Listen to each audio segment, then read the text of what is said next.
Hello everybody and welcome back to the Games Done Quick Hotfix. My name is Smooth Operative and you are watching Time Capsule. It is the show where we travel back in time to your favorite years in gaming and showcase awesome speedruns of games released in the same year. So thank you so much for joining us. I hope you are all doing great, maybe even great. I don't know. I had fun with Skybills and Alta Biscuit for Randomizer and I hope you did too. Tonight on Time Capsule though, we have got a juicy lineup of games for you, originally released in 1998, including speedruns of Tomb Raider 3, Glover, and later Half-Life. But before we begin, let's cover some announcements, shall we? First off, GDQ's next all-women and femme speedrunning event, Frost Fatales, is coming up March 3rd through the 10th. The schedule is now out and you can take a look at it with the command !FF in our Twitch chat to learn more.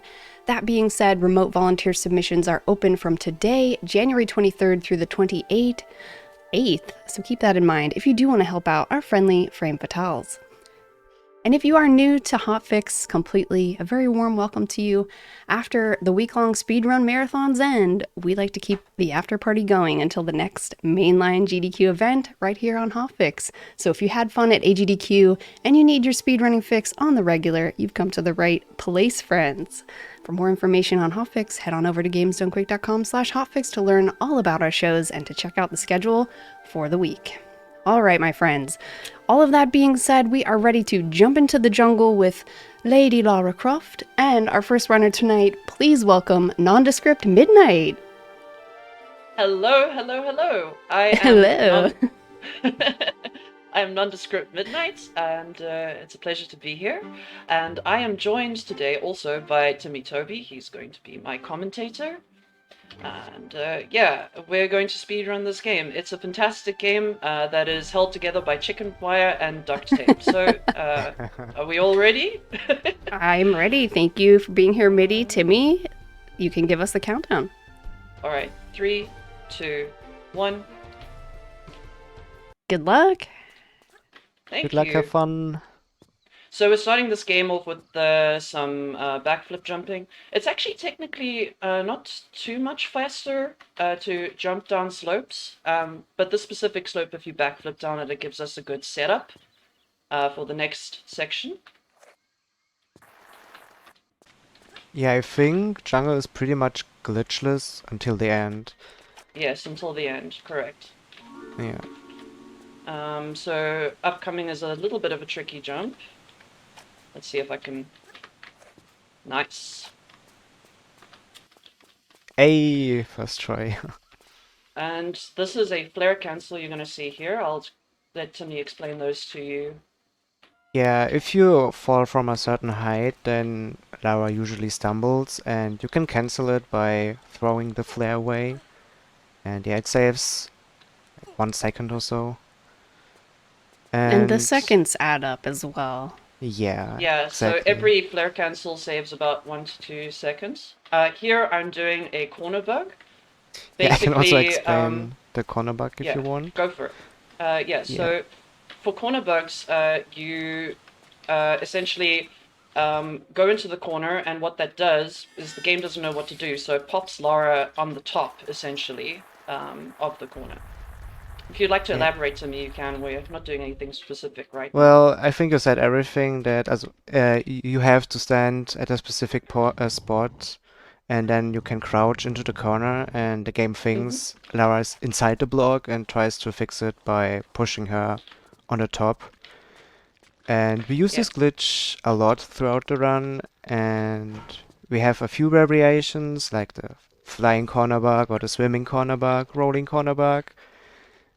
So yeah, a lot of bugging, glitching in this run. And what you might have noticed me doing there, you saw when Lara was holding her hand up and she wasn't stumbling, we call that a perpetual flare cancel. Essentially, it's like flare cancelling, but there is no flare in Lara's hand. You can activate it by pulling a flare as Lara does the stand-up from the crouch animation, and it's very useful throughout the run to both save on flares and to flare cancel at the same time. Yeah, this doesn't count as an actual flare, but it also saves time. And I thought it would, it's called pseudo flare cancel, so I didn't know that actually.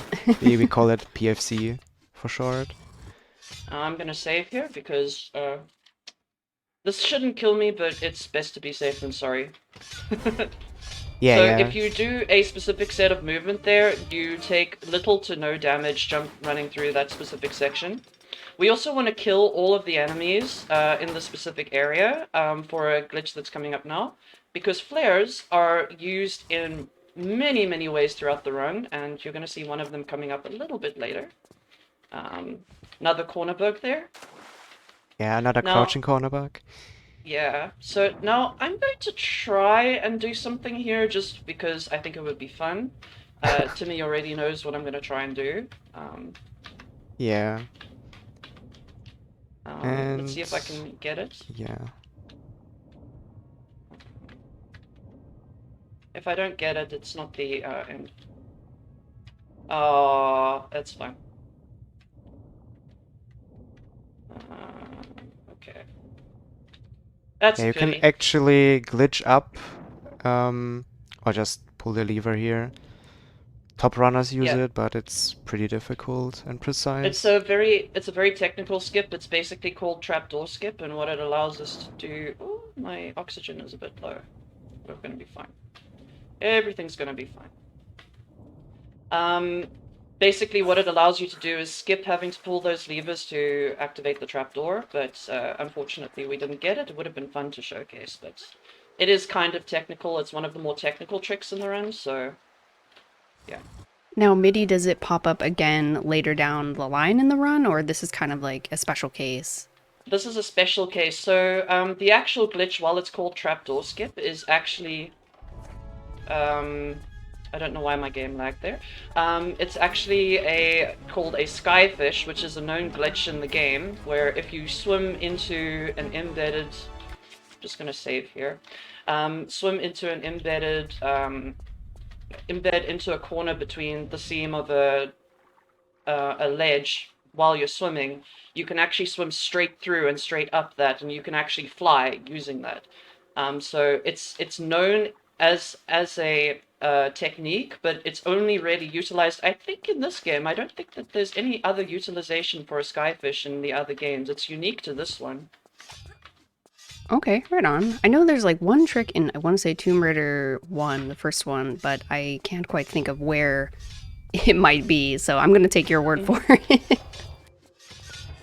Yeah, in Tomb Oh, Raider there. 1 we used also a skyfish glitch in St. Foley's. Yes, Oh, yes, right, yes, that's where it yes. is. Okay. St. Francis Folly, there is a skyfish in there. I did forget, but that's kind of a new strat. Okay, so this is important here to mention. I'm going to drop this flare here, and in so doing, we drop that flare on a very specific tile, and it's going to allow us to skip some parts of the game. Now you see, Lara is an active actor on the game state at the moment, but if I glitch into this wall here, it takes her off as an active actor, and it leaves only the flare as the active actor, which means that a flip map that's meant to be switched to one state is actually switched to another. So in the next room, there's not supposed to be water in the pool that's here. You're meant to do a whole bunch of platforming and acrobatics to get water in this pool, but because of the flip map, there is water in this pool. Yeah, we skipped like 2 minutes or so. I don't quite know, but Yeah, it also saves want to about 2 minutes. mention the sprinting in Tomb Raider 3. So if you want to sprint, you have to wait until the sprint bar is full. You cannot just sprint Yes. whenever you want. And yeah, They for some tough sequences, we need to pay attention. And we can actually get more sprinting down if we start sprinting and then release sprint. And then she will keep sprinting, but the bar will fill up a little bit. We Mhm. call it an extended sprint. And it's pretty useful later, especially in Area 51, for example. Yes, yes, yes, where there's actually a lot of places where you can sprint, you can actually do the extended sprint, which is pretty useful.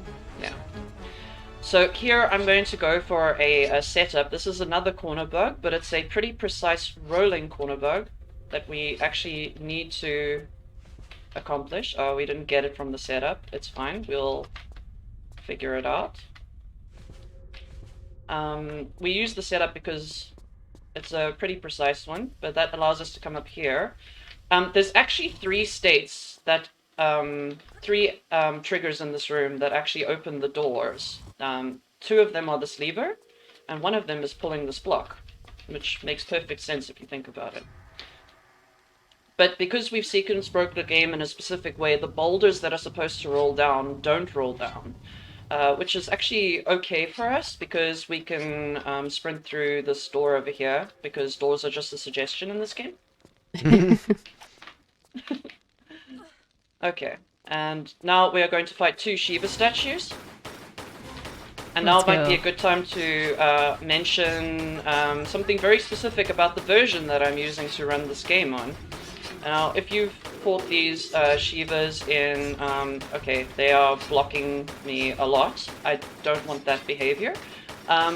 If you've fought these Shivas in your version of the game, you might notice that they take quite a few less shots, and the reason for that is we're playing on the Japanese version.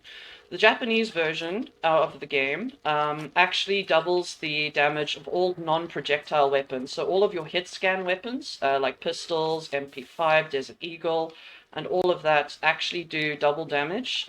This is, of course, with exception to the harpoon gun, grenade launcher, and rocket launcher, I think, which do normal damage. Which is great for us in speedrunning. Now, MIDI, is this kind of the standard for TR3 speedruns at the moment? Yes. Right on. For this particular game, we all use the Japanese version because it's faster.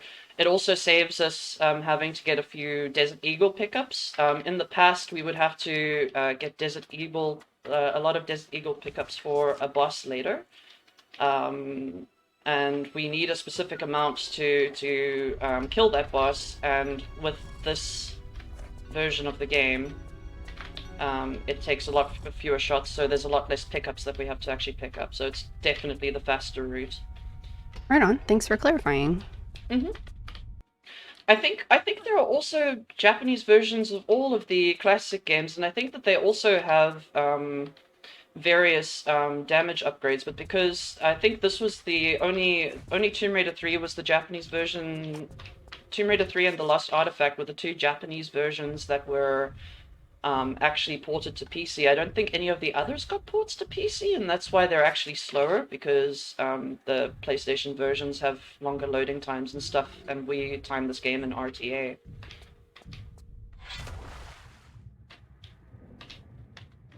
So right now, we've got a Shiva chasing us, but that's fine. We only killed the other two because we needed their swords. We don't need this one's sword, so they can stay alive. Yeah, almost the And end of the most boring for all the speedrunners, at least level. yes, this is definitely where the speedrun starts to pick up, because there's a lot of key pulling and lever pulling in this level.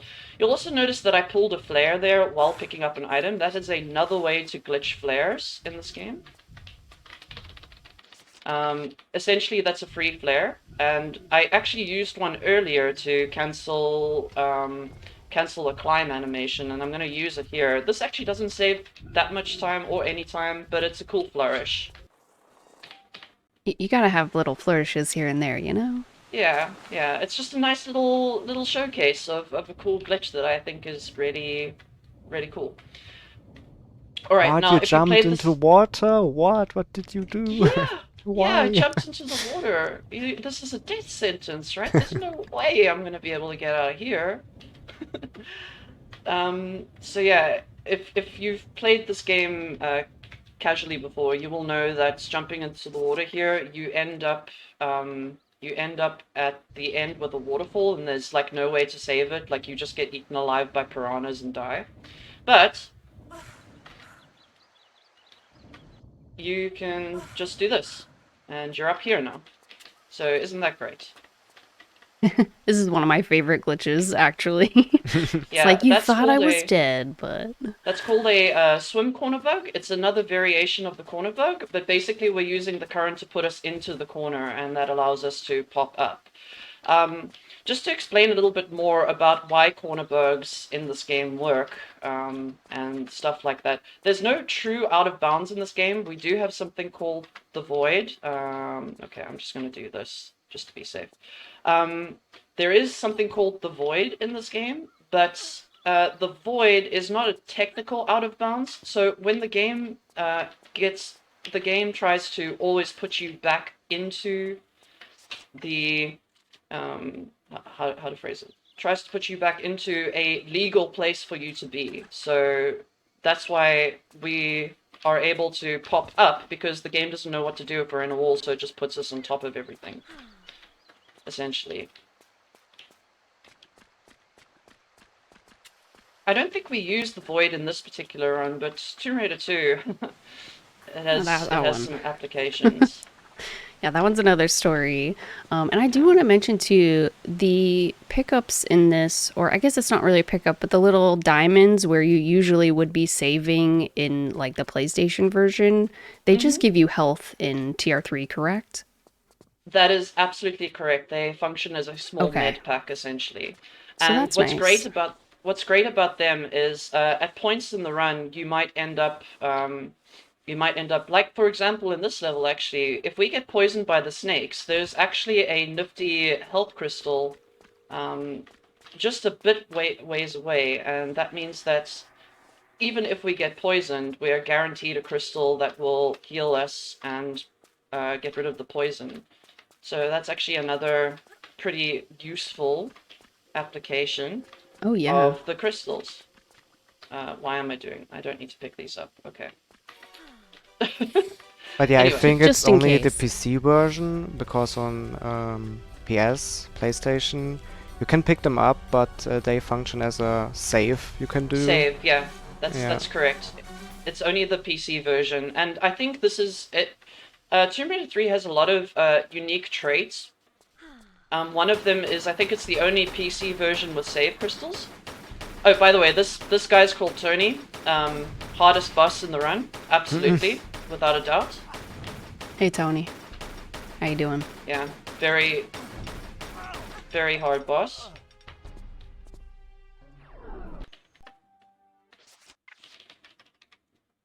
But yeah, so as you might have imagined, the double damage on our pistols was incredibly useful there. It allows us to entirely skip any cycles on that boss or anything that might cause us any trouble. You see me using another corner bug there into a perpetual flare cancel, which is good for us. Corner bugs are used unanimously around about this run. Yeah. So, yeah, so basically, as you can see, the double damage is really, really good. And we're going to get a weapon slightly later in the run that we are going to use for the rest of the run, essentially, because with the double damage, it is just the best weapon in the game. It's the best Yeah, weapon with... Yeah, yeah, you can almost one-shot everybody, yeah, yeah. except bosses. Mm-hmm. Timmy, would you like to discuss what I'm about to do here?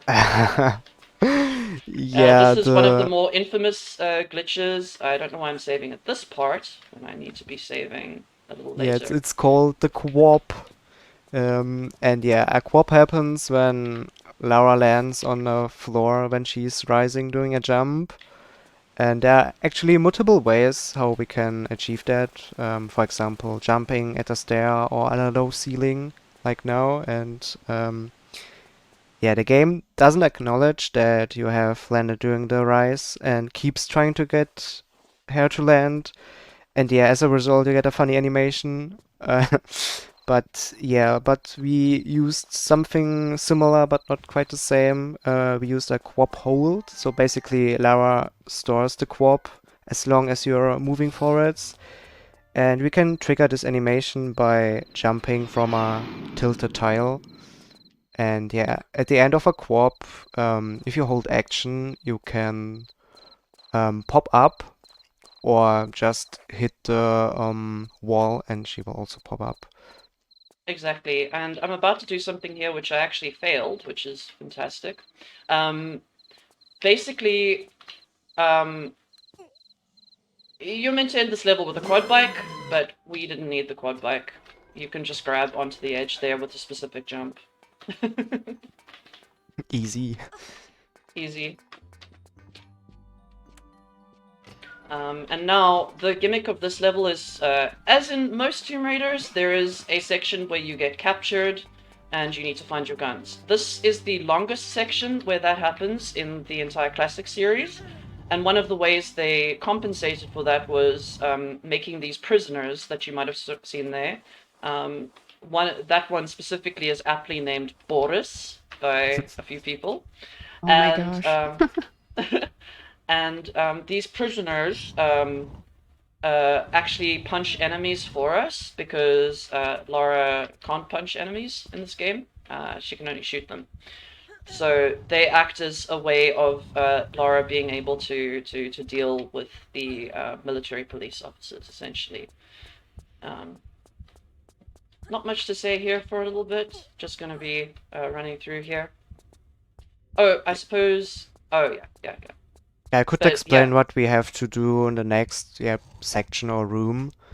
So we need to Yes, get a please. keycard from a guard, and there are two ways or two strats we can achieve that. And either we hope for good RNG, and the prisoner will kill the guard, or you do it safe and save at the spot when the guard is between the gates. And if you reload the level or the save, then for 1 frame or so, the doors are closed and the guard takes damage. And if we use it twice, then yeah, the guard Yeah, dies.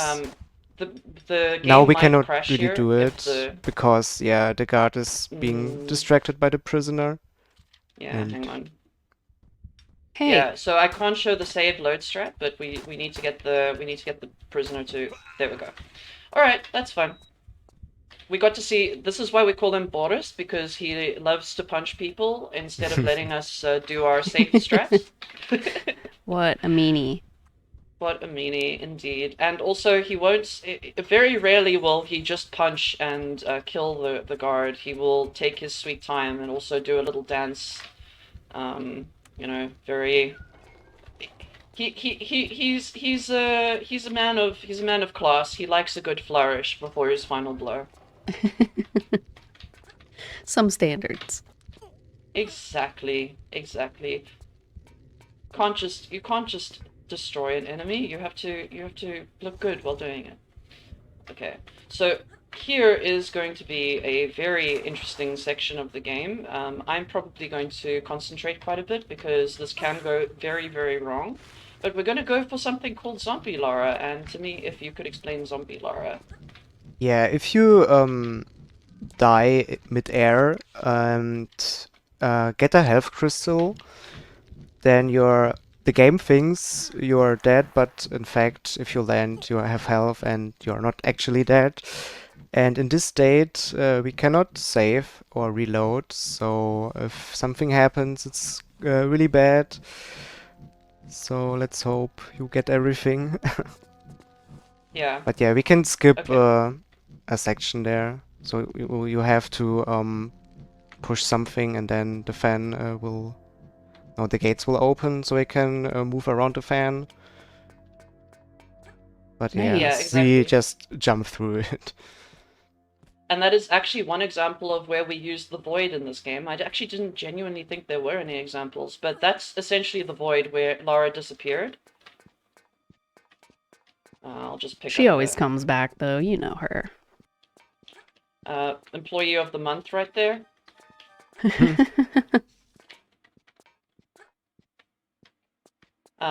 So yeah, basically, we use the void there to skip climbing a ladder, but also to skip a trigger, which will allow us later in the level to skip having to pull a whole bunch of levers and do a bunch of malarkey. to prevent a fan from killing us. Which I'm not a big fan of that, so I would prefer that the fan doesn't kill. Hi, that was a terrible joke. I apologize. I was waiting for it. Love it. But good RNG of the prisoners, by the way. Yeah, no, very, Yeah, very they're good. fast. They're being nice to you. Yeah. This is also one of the levels in the run that I should mention is a bit of it's kind of a run decider. Like this is a very heavy reset point because if the RNG is suboptimal, then that can kill your run. Yeah, so we pull this lever over here. Looks like the guy is being smart and not standing in the laser, so we don't get the cool laser death there. Okay.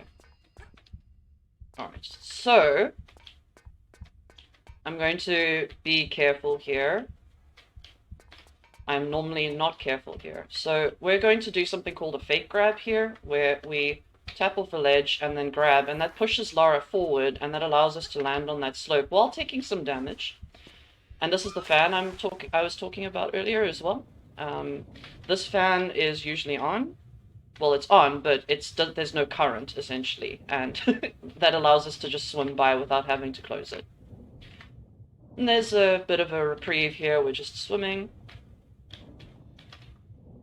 So tell me, Mitty, how was learning this game like compared to some of the other Tomb Raider games that you've played? Tell me about your challenges. Okay, so one of the main challenges I had with learning this game was very much the amount of inputs some of the sections require. And specifically in the RX Tech Mines levels and the Antarctica levels, they can get quite technical, as well as some tricks in Madubu Gorge and Coastal. So you'll see them later. There's actually quite a few. There's actually a lot of inputs you have to do to get that correct. And I would say, honestly, Tech Mines is one of the most fun, but also most challenging levels to learn. It's rewarding when you get it just right. Exactly. Okay, so here we have finally our objective, gotten Lara's weapons. We are not going to pick up the pistols because we no longer need them. We've got our weapon. This is the Desert Eagle. It is the most powerful weapon in the game, and arguably, besides the explosive crossbow from Tomb Raider 4, I would argue that it's probably the most powerful weapon in any of the classic Tomb Raiders. I would be inclined to agree with you, Mitty. It's quite a powerful gun. And it also makes a satisfying sound when you shoot people with it. Like this.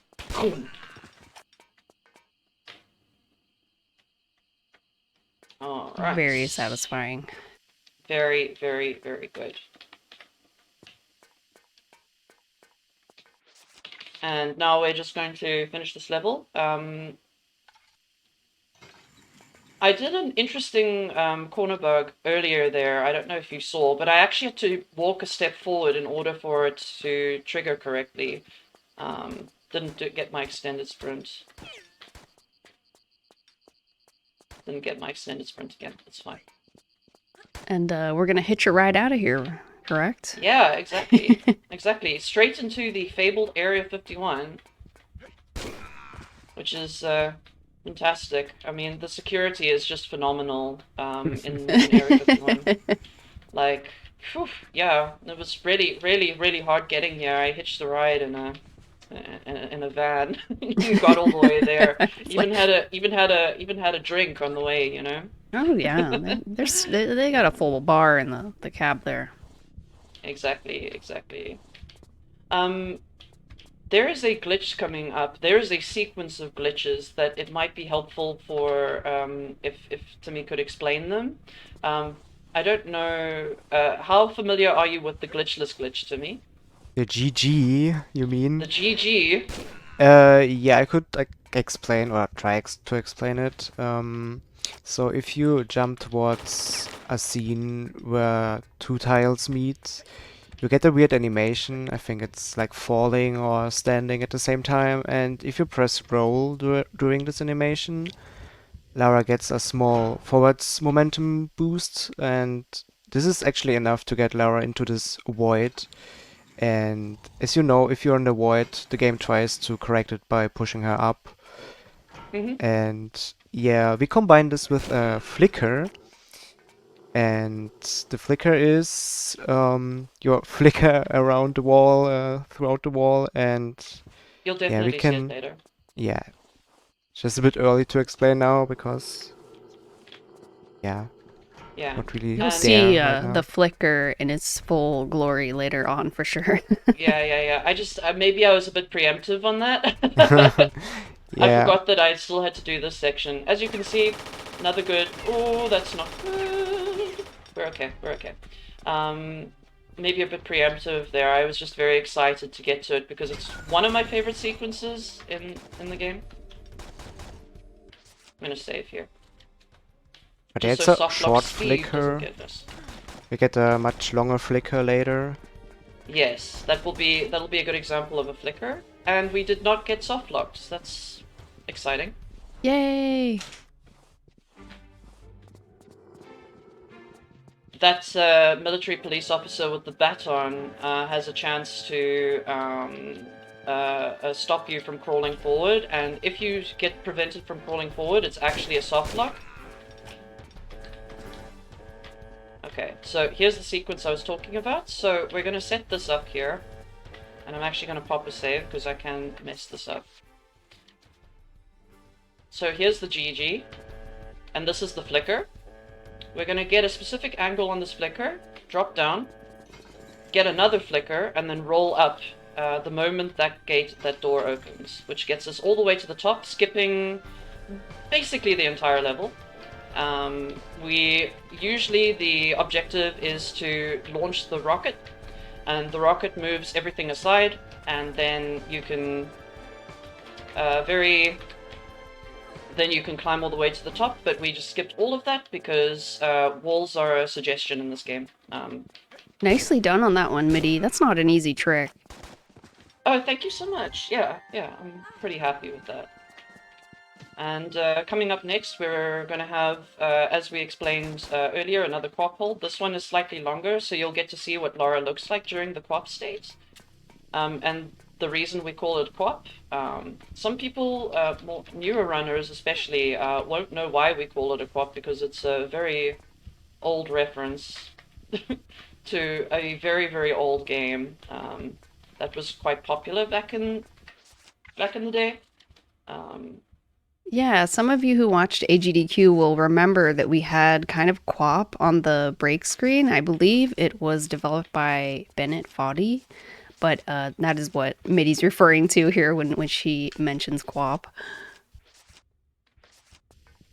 Oh, yeah. So what we did there was a specific set of movement that gives us the quap state from that specific thing. And the next time I jump, I'm going to activate the quap state. So right here. There we go. And this allows us to, because we're in a fall state, it allows us to climb under certain obstacles, like doors. As I said, doors are just a suggestion in this game. Kind of like a quicksand, and she just pops right back up. Yes, so at the beginning of the run, we didn't get to mention it because we're talking about other stuff, but I swan dived underneath the, we're going to see it again, actually, so it'll be a good time to explain it in the next level. But there's a quicksand glitch. Quicksand is actually unique to this game, I believe. I don't think this and the Lost Artifact. I will get this. I will get this eventually. Thank you. Quicksand is unique to this game, and it also has a unique feature. If you go into quicksand with momentum and hold the action button, and there's a thing you can climb onto, you will go right through it and glitch underneath it, which is coming up shortly. So This is actually very important that I'm swimming directly at this, because there's something called current value in this game, and it carries over your save file and over like the whole game as a whole. And we need a very specific current value for this next section that's coming up. Well, in a little bit. You can check back a bit later. But you're about to see what I'm talking about, the momentum glitch when it comes to quicksand. Hopefully I can get it. It's a bit tricky to do it here, but should be fine.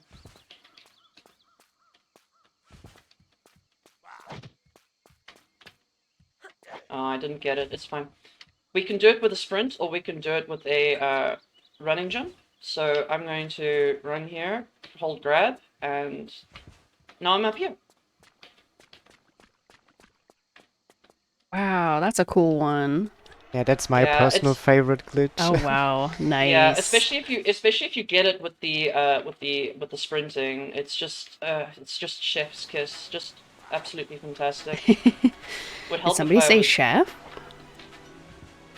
Did somebody say chef? All right, so you can see that there's spikes over there that would kill Lara. We're gonna save and load. We don't want those. Just get rid of them. Alright, and then coming up here is another glitch that I'm gonna save for. This is actually utilizes the flicker. Specifically in flickers, there are certain points where if you hold action, the flicker state has some forward momentum to it. So we use that to shunt Lara forward here with a very specific frame, which is this next frame here. And this allows us to get up here, essentially, which is the end of the level. So flickers have a variety of uses and specific frames that have certain things attached to them. This was one of my favorite parts of the run, simply because of this. You get a nice full Lara scream. She's fine though. Yeah, she's fine. She's fine. She landed in quicksand. That's how that works, right? She's like screaming, "Oh, I'm fine." Yeah, exactly. I mean, that's how quicksand works, right? I don't know. Exactly. I've never been in quicksand. Only in this game and Lethal Company. That's all I got. And Lethal Company. I've been playing Lethal Company recently. It's pretty I've cool. been playing Lethal Company as well. It's been fun. What about you, chat? Any Lethal Company employees in there?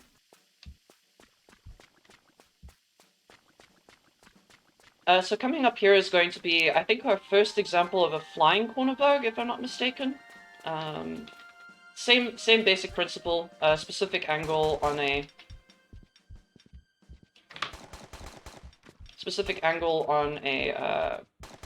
corner allows us to pop up. Once again, the boundaries of this game are just suggestions. I am going to save here though, because this can go horribly, horribly wrong. There we go. And that finishes Crash Site. Very well done, Mitty. Rolling right along. Yeah. And now, for one of my favorite levels, although somebody might think I'm crazy, Maduka Really? Gorge, infamous for the kayak sequence. If you played this game casually, you'll know that the kayak is interesting to control, to say the least. You can't really explain why the kayak is the way it is, but it's there. Now, I don't want to say that the kayak is the worst, like, vehicle type in Tomb Raider, but it totally is. It is, absolutely, I agree. So, I'm going to be quiet for a minute because I'm going to be concentrating on a specific sequence that you get with the specific current value I have. So feel free to explain away, but I'm going to need to concentrate here. Think we will be quiet then as well. Mm-hmm. Full focus.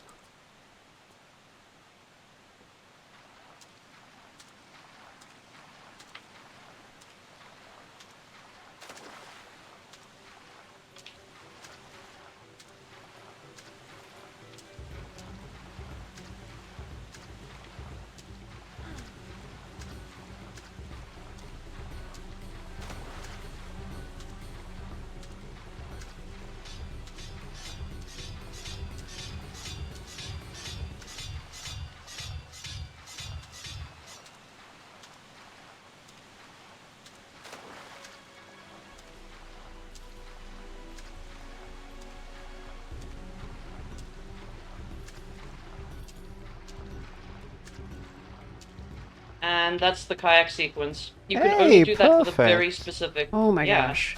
You can you breathe, can only. everyone. Whew, yeah, that was quite Ooh, something. good Yeah, we job. have to do some backwards motions, and they are a little bit different. They are faster than the like forwards or right or left, so can mess up. Yeah, the timing is you just gotta get a knack for it, really. But yeah, that was a perfect sequence. I won't be doing the second sequence, mostly because I'm not that practiced on it. But there is actually a second sequence after you get back into the kayak, which is faster. But I think we should be fine without it. Oh But yeah, yes, definitely. basically the current value for the entire game carries over in your save file. So the route we take in the entire game sets the current value to a certain level, and we use that to our advantage in terms of getting a very consistent sequence for the kayak that works every time. Can I actually get this from here? This would be very cool. I'm gonna save though.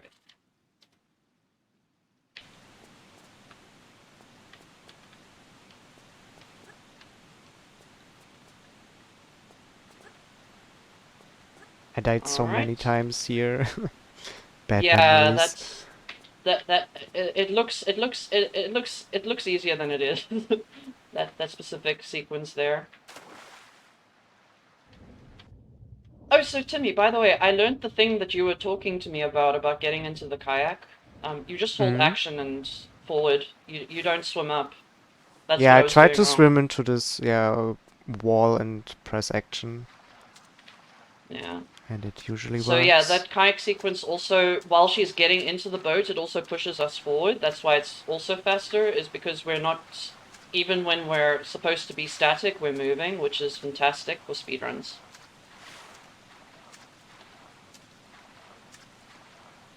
Yeah, if you would have learned the second kayak sequence, there are two outcomes. One where you're at the end of Mm-hmm. the sequence where you take a lot of damage and you have to use a large mat. Or if you're getting really lucky, then you can survive this without any issues, because you will get no damage. We call it the no damage outcome. But it's pretty Oh rare yeah. and there's no really a consistent way to get it. That's what was my next question was like, how consistent is it actually? Yeah, It's no, not no consistent. damages. No damage is very inconsistent. Ah, T-Rex, though, little shout out to T-Rex, one of our esteemed speedrunners, has actually done this game no damage, glitched, which oh wow, is nice. um, it's quite the feat to say the least, because Yeah, I'll you have say. to get that no damage kayak sequence, because you do take force damage here. The game expects you to, so getting that no damage outcome is just mind-boggling to me. All right, and this part is also great. Had no idea what to do here my first casual playthrough, because it makes no sense, because the hitboxes in this game are very strange. So you're meant to come into this room and stand between these roly-poly things. I think they're called rolling blades, but roly-poly things we'll have to do. Did I save before I did this? I think I did. It's fine. Another save won't hurt. And as you can see, we were poisoned there, but because of the save crystal, we are no longer poisoned, and that's fantastic for us. I'm so glad that we're healthy because of a green gem. Yay. I Alright. also think Temple of Puna is one of the few levels where we don't use a glitch at all, I believe. Yes, that's actually entirely true. We don't use a single glitch in Puna. But we do definitely exploit the Japanese version. The double Oh, oh, oh, damage, yeah. oh, oh! I got stuck on the door. It's fine. Oh yeah, gosh. There's like sticky corners and kind of sticky doors Yeah, I in got, I classic got, Tomb Raider. It yeah, happens. that was, that was rough. It's fine. This Yeah, is no the reason worries. we do safety saves, because I've seen enough GDQ marathons to know something that you never see ever Yep. in the history of ever will happen. There you go. Like that is such a rare outcome. I don't think I've ever seen anyone do that. It's a GDQ first for MIDI here. Yeah. So we're gonna pick up this, we actually got a nice fall there for the strat I was planning on using, which is pretty cool. I could just press the roll button. Another thing about rolling is you can use it to cancel stumbles as well. So if you're on the edge of a platform and you roll, after jumping, it cancels the stumble animation, which is actually really neat. Alright. Should save. This is actually one of my favorite bosses in the game, if it wasn't for the other boss that's coming up soon. Chair boss. One of my favorites, yes. But the other favorite boss is actually the in-game boss. So we took full use of the fact that Desert Eagle kills him much quicker there, in order to, well, make the... that was scary. To make the fight a little bit of a cakewalk. Alright, so we climb up here. Longest level in the game, by the way. Very long level. This is going to take forever. Climb up here, and then roll into here. And that's the end of the level. Happy retirement. Happy retirement. I need to check something here quickly, because I'm not sure if I did a thing. Oh, no, I'm good. Okay. So, you might have noticed that I switched save files a little bit earlier. If you didn't, I don't blame you. I did it rather quickly. Essentially, we're going to use an old save file from the same run to trigger something later. Because the game doesn't only keep current value throughout the entire save file. It also keeps other things, which you'll see in a little bit. It just hits me. That's so rude. Did you see him? He was so ready. That was pretty rude. Wow. It was so rude. Like, my goodness. Also, I heard from many people that Aldwych is one of the most confusing and boring levels as a casual player. Yeah, as a casual player, Aldwych is confusing. It's very grey, so there's not a lot of like color and variety. There's just rats and dogs and the Damned. The Damned was the guy who hit us with the flaming torch. Okay, so we killed both the rats here, right? Now, as I've said previously, things in this game are just suggestions. So I'm going to save while crouching here. And then I'm going to load the previous save I have, right, at Coastal Village. And I'm going to jump onto the slope. And now tell me if you see something strange when I load the game.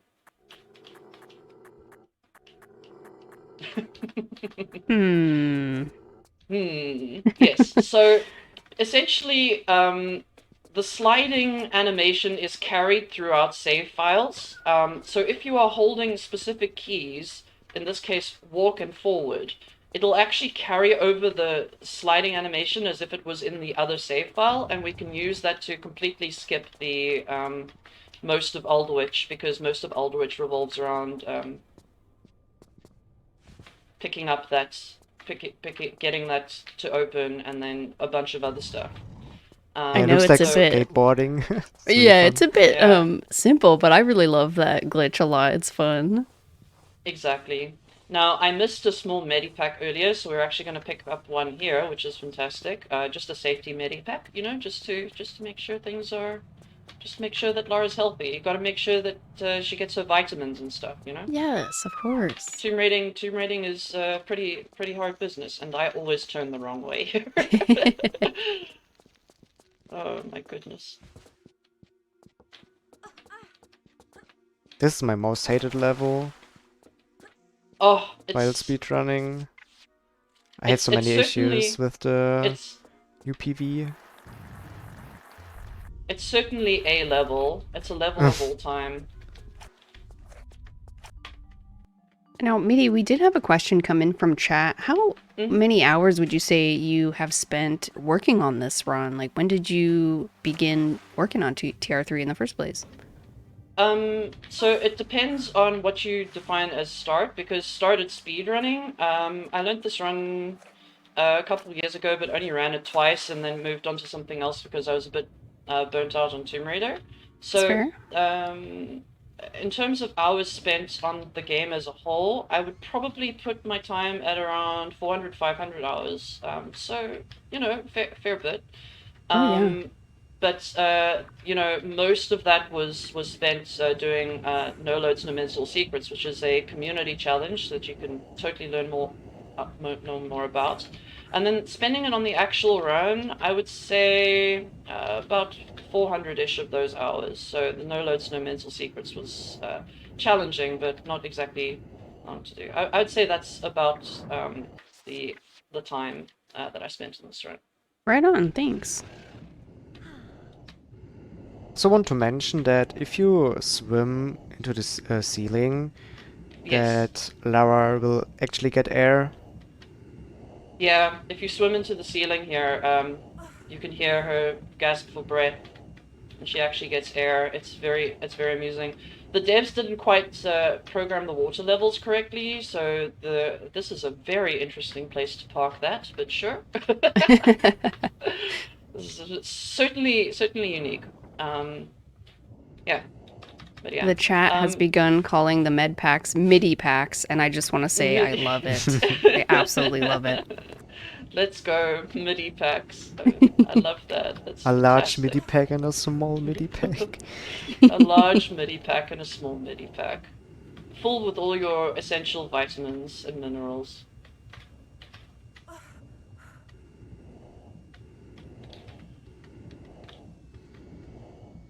Oh right, I need to get off here. I had a moment. I was like, there's something I need to do here.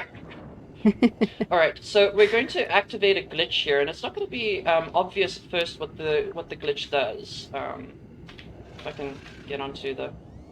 So we're going to swim into this corner here, and you're going to suddenly hear that the UPV is no longer making a noise. That's because we got off the UPV at the same time we were swimming forward, and then immediately started swimming again.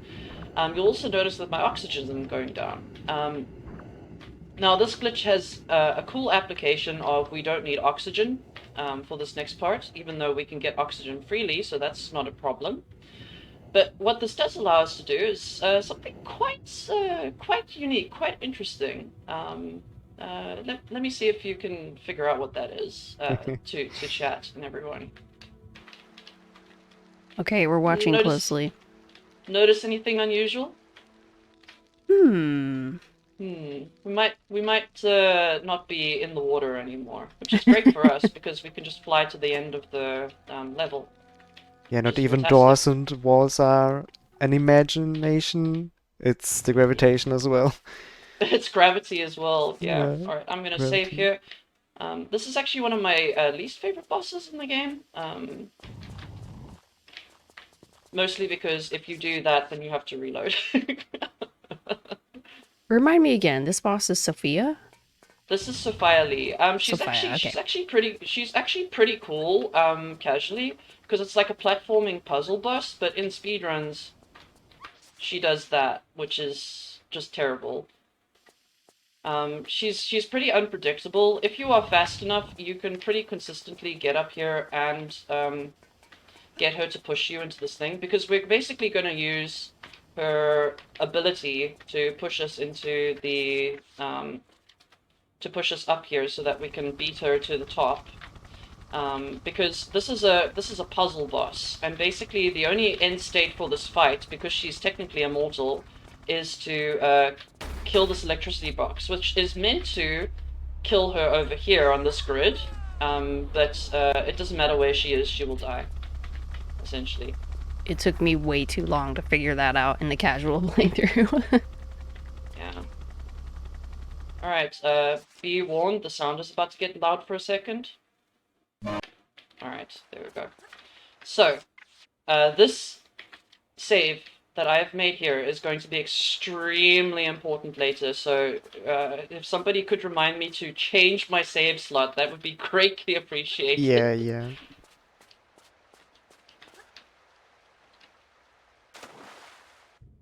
Yeah, pretty much Basically, we're half of going to the be, level is just swimming and save and reloading to get yeah. not the air, it's the what is this It's called? the exposure meter. Yeah. Yeah, it basically, because we're in Antarctica now, basically Laura has collected all the artifacts and she's taking them to Dr. Willard, which is the story of this game, is he wants the artifacts, and he's commissioned Laura to collect them for him, and when Laura arrives, just gotta focus here. I did not save over my other save, that's great.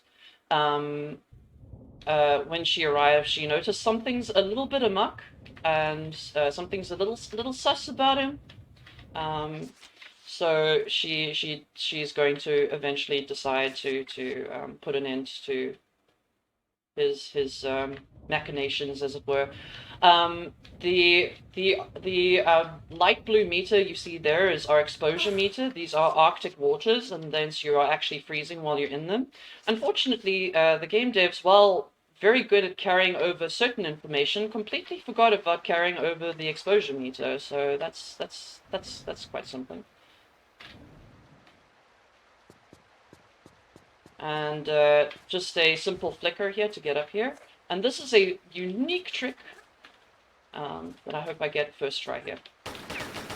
So we're going to use the bullets that we shoot there to trigger this guy up here. And we're going to do the same thing that we've been doing with flares to... this is not good. We got it. Okay, cool. We're gonna use the guy to trigger the end of the level, essentially, instead of a flare doing it, because he's the only active actor.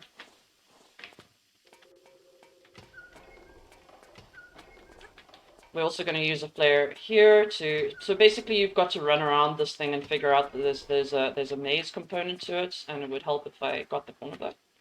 That would be so useful. And so now we don't have to do a bit of a run around. It saves a little bit of time. It's actually very interesting what you can do with triggers in this game, because when Lara's not an active actor, other things can trigger it, as we've seen. And I just find that very fascinating from a technical perspective on how they built the game. Yeah, even a snowflake, Yeah, even a which we Oh will my snowflake. do gosh, really? later. Yeah, Wow, okay. That yeah, is it's gonna impressive. be... It's, yeah, even a snowflake, which you might be wondering why to me saying that. There's a very good reason. And now we can breathe. Every time I get to this part of the run, there is a little breath of, oh, it can take a moment, just enjoy the minecart ride. Just Drink some go water for a and so, ride. yeah. Yeah. So, Midi, a couple of the chatters have brought up the remaster Mm-hmm. coming out for Tomb Raiders 1, 2, and 3. I know a lot of the people in the Tomb Raider community, especially, are very excited. What's your opinion on the remaster? I'm curious. I absolutely adore that remasters are being made. I think it's due time. I think it's going to be fantastic for the fans. I think it's going to bring new eyes into the Tomb Raider community. I think it's going to do some great things in terms of speedrunning. We're going to have different categories to run. I think it's going to be great all around. Like, I'm very excited for them. And they keep getting closer and closer. And it just, I don't know, it brings my heart joy at the prospect Aw. of introducing a new generation to Tomb Raider, because it's going to be available on good platforms.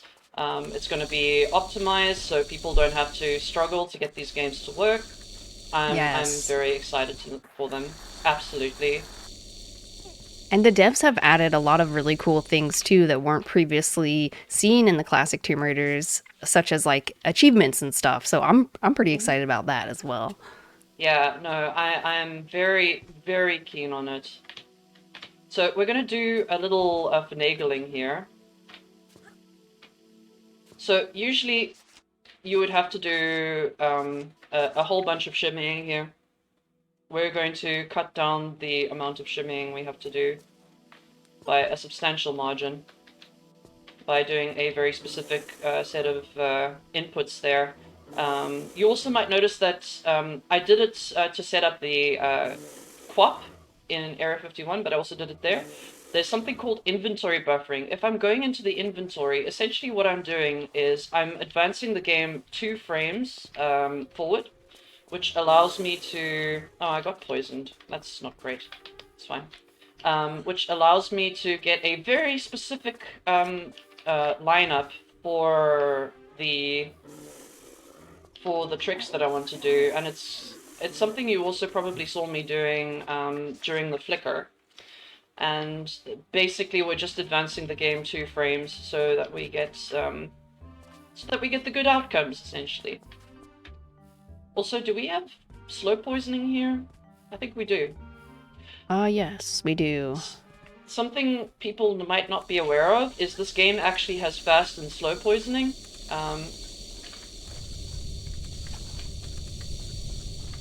And basically, slow poisoning can end up not moving your health bar at all, and fast poisoning can kill you really quickly.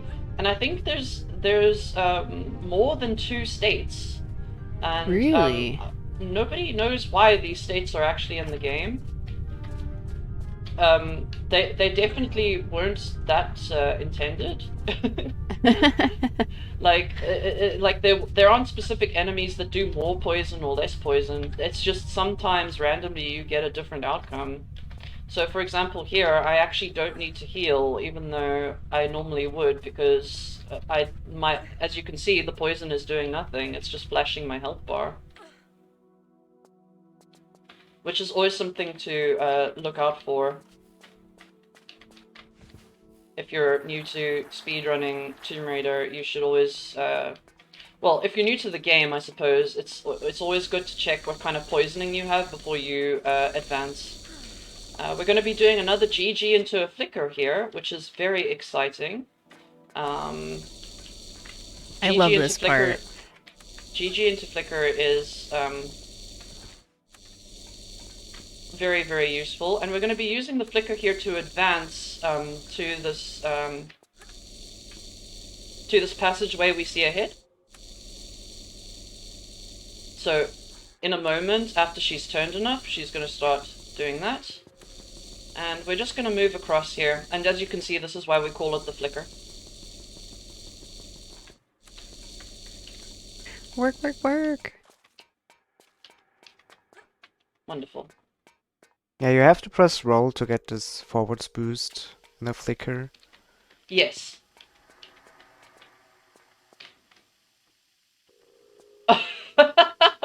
Nice flare pickup. Thanks, Laura. Butterfingers. And now you got an extra flare. I do. I can use it for absolutely nothing.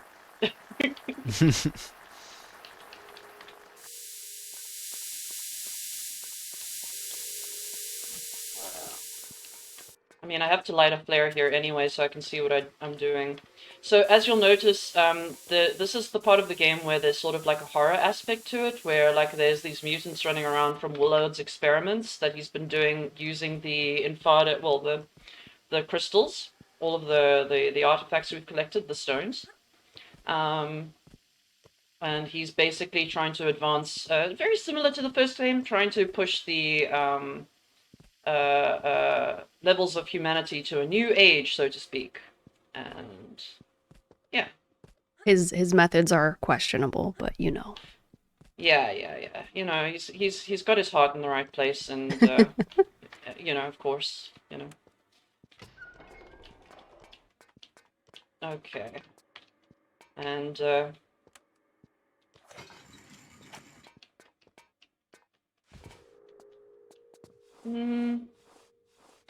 yeah, so I'm just going to be crawling here for a little bit. Nothing too much to explain.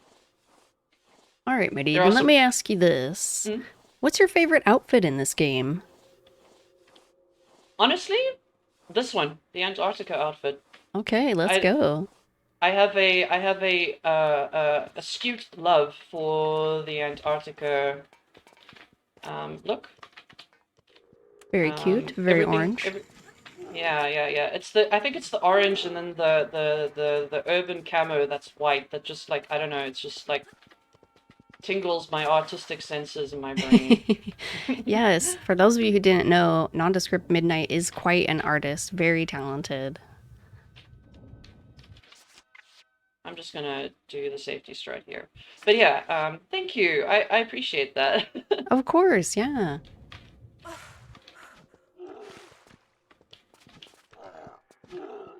Alright. Did we mention texture glitch? We We haven't. did not, yeah, but it is Okay, a Yeah. so thing. I've been doing my best to avoid it.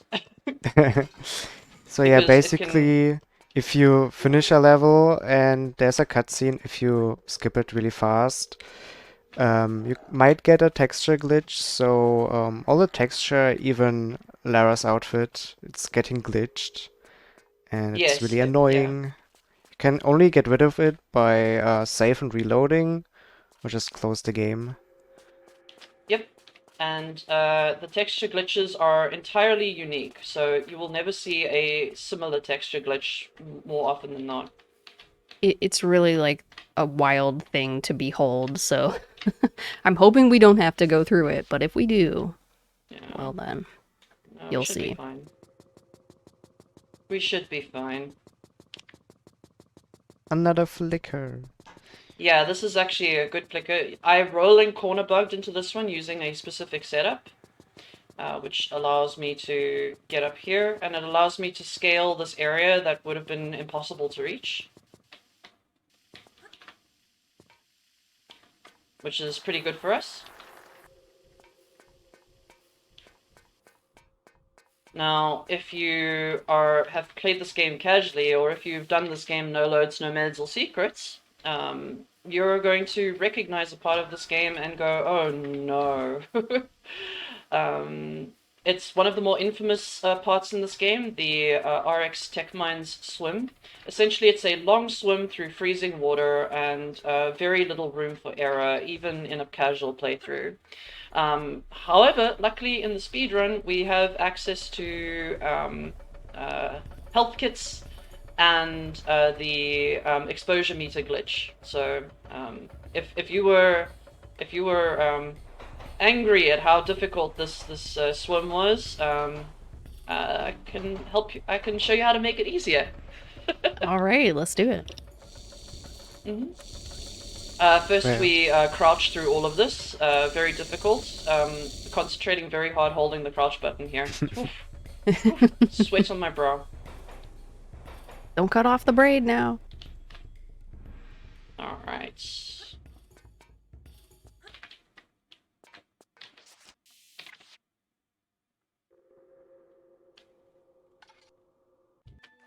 And now we hope that I've saved enough MIDI packs to Hey, buffer out the swim. I quite like that MIDI pack. I do too. Alright. So, start of the swim.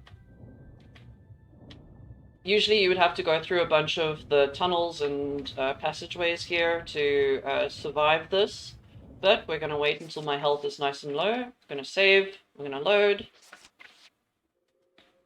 and exposure meter full, heal with the MIDI pack, swim up here, and we should have more than enough health packs to buffer.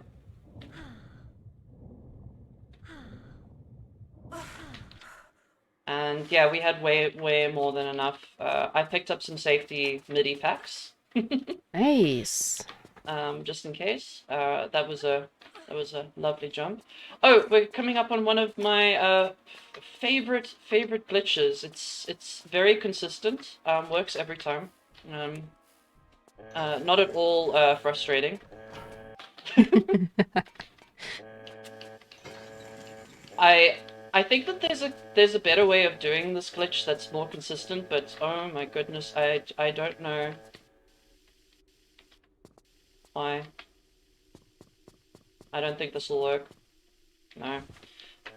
This particular glitch trips me up because you have to get a pretty specific angle, and it's very difficult to tell. There we go. That flicker works. The slow flicker doesn't work there, but the fast flicker does. You have to get a specific angle, otherwise that glitch actually doesn't work. And I think I'm just terrible at telling what angle that is.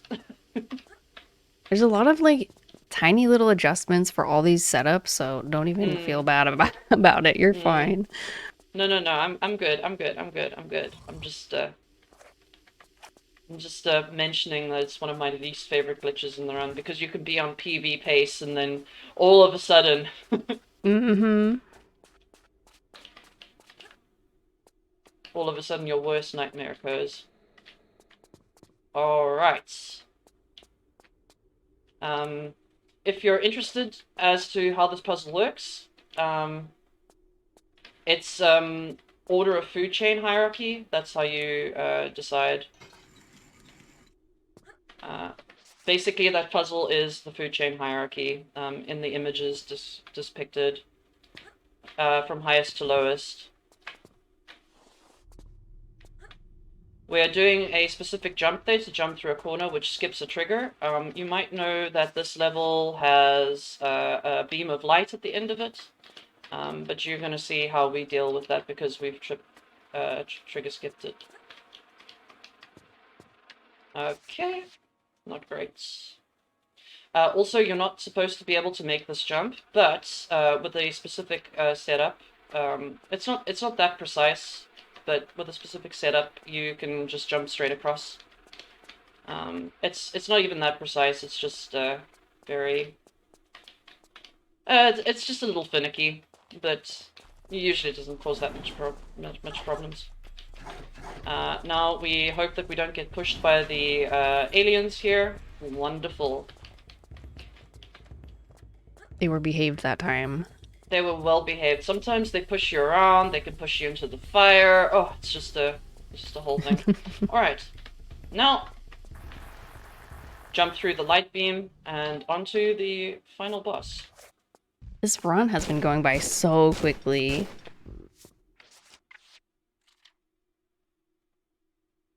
Okay. Willard are the giant spider now. Okay, so I've kind of messed with the sequence here a little bit, so I'm gonna have to kind of play it by ear, I think. It's fine. This is Dr. Willard, by the way, in case anyone was Yes, curious. yes. He This is Dr. Willard. he looks a little bit different. I should have enough ammo for this. Yeah.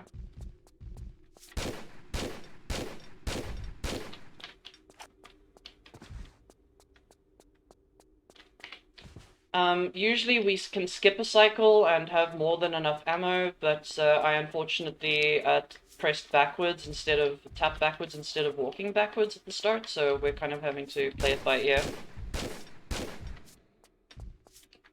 I'm gonna wait for him here so he can be in a nice position.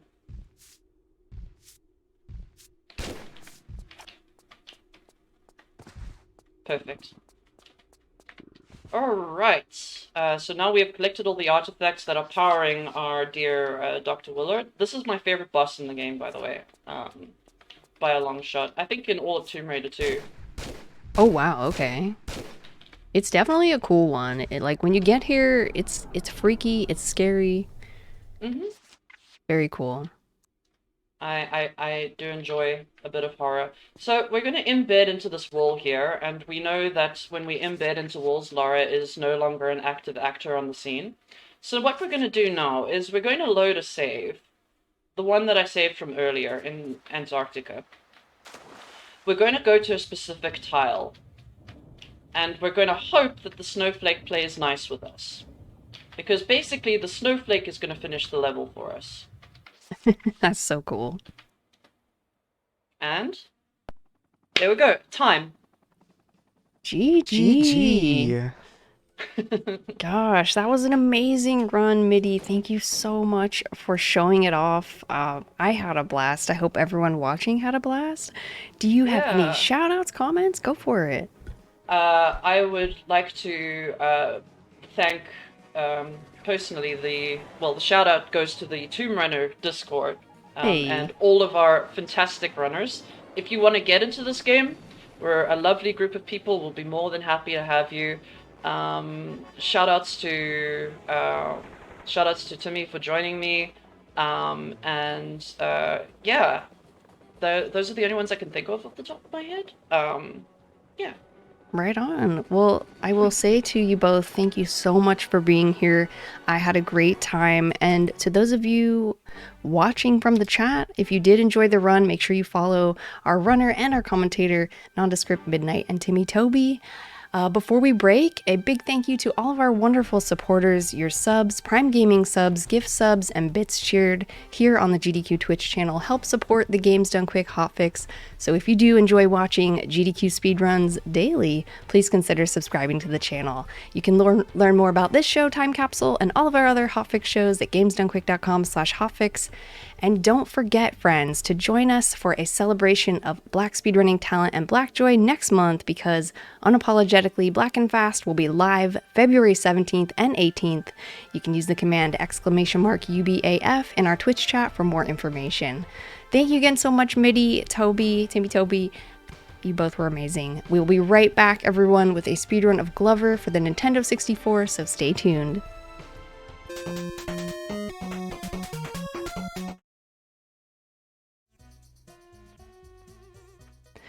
All right, everybody, welcome back to the Games Done Quick hotfix. I am your host, Smooth Operative, and you are watching a 1998-centric episode of Time Capsule. We are all set up for our next run, and I'm hoping our next runner can give us a hand.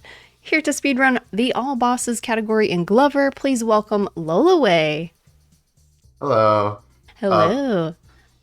This is a really cool but very fast game. I'm hoping that I can hit most of the tricks in this run. They're kind of difficult, especially at a high level when you need to hit everything first try.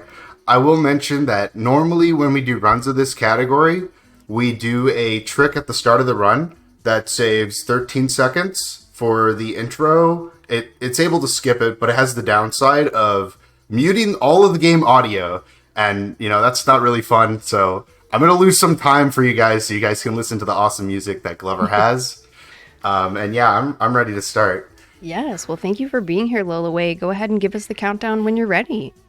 All right, I'll start on 3, 2, 1. Good luck. So the first thing that people might notice with the input display on the screen is that this is a 3D game, but I will be playing it mostly with the D-pad. The reason we do this is that it is slightly faster than using the control stick, though there are going to be some areas in the game where I will be using the stick just to have some more precision. So starting off here, we need to take the ball and deposit it into the fountain.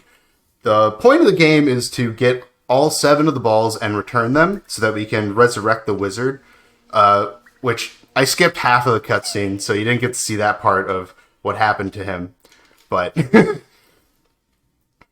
first ball is right in the overworld, but we have to go and rescue the rest of them, which are locked behind the bosses. Typically, in this game, what it wants you to casually do is go through all the levels, which there are 3 levels in each world. I don't want to do that. I just want to go straight to the boss. So we're just going to go over to the boss door. And I'm going to try to clip in. This is a very difficult trick. And it is probably my least favorite trick in the game. It is very inconsistent and hard to get first try. And the best part is you got to do it twice. Oh boy. So there we go. We're in. Nice. What you'll be noticing quite a bit with this game is walls are just merely a suggestion. If there is a wall, there's more likely than not a way we can find to get through it. And I'll be using that quite a bit throughout the bosses and just the worlds in general. So this is the first boss. It's a fish guy. We're just going to beat him up with the ball because, I don't know, he's not a nice guy. He was made by the evil glove Cross Stitch. But good thing he can be taken out pretty easily. I'm going to try to hit this guy up into the air so he falls down faster. The crab can be a little annoying. He likes to throw around the ball quite a bit, so it's really far away from me. I have to go grab it. But that's the first boss down. That's a relatively good fight. Definitely could be a lot better, but I gotta escape. And there's one boss down. Nice. Normally, after we defeat a boss, you want to go and return the ball to the fountain, but I'm going to store the ball into this world just to have it for later, because I don't want to get rid of it quite yet. None of the other worlds are open yet, but we don't need to worry about that. We'll just go into this one, because they didn't program this level very well, and you can just clip in from behind. And the reason why I have the ball still is because I stored it, and that lets me clip through these doors a lot easier than going from above, like I did with the first one. And just like that, we're on to the second boss. Now, tell us, Lullaway, what exactly is the lore? Like, you're the good glove? So, there's two good gloves, but Okay. one of the good gloves fell into a potion that made him evil, and it ended up turning the wizard into, like, a gemstone. I'm gonna clip through the wall here to... Oh, no! Okay, that's a problem. I don't know where my ball went. I was trying to hit him early. Whoops. No, you're fine. But yeah, basically, the evil glove turns all of the crystals which were above the castle into, well, he just like kind of launches them, trying to break them, because it's kind of what's like powering the kingdom and making it all nice. Oh. So Glover, in like a last-ditch effort, turns all the balls into these rubber bouncy balls to try to stop them from crashing and breaking immediately. And we have to go save them because they got launched into all these different worlds. So right now I have 2 balls technically because I've beaten 2 bosses. I'm going to deposit one of them and then store the other one into the fountain so that I can do a really easy clip in the next world. The reason why I have to deposit one of them here is while we have a way to clip into every world early, the next world I'm going to, Pirates here, is by far the hardest world to clip into. So there's just no reason to try to do that. We're just going to walk straight in by depositing a ball to open it up first. Hopefully I can get another nice clip here. Okay, so if you miss this clip, it's not the end of the world. We have a backup. And just like that, we're also in. Now, I really like this boss in particular because it's one of the only pacifist boss that we can do. They're just a bunch of monkeys, and I don't want to hurt them. So, normally the game wants you to use the ball to slap around the monkey, and that's just kind of mean. So, we're just going to instead ignore the monkeys and just go to the end goal.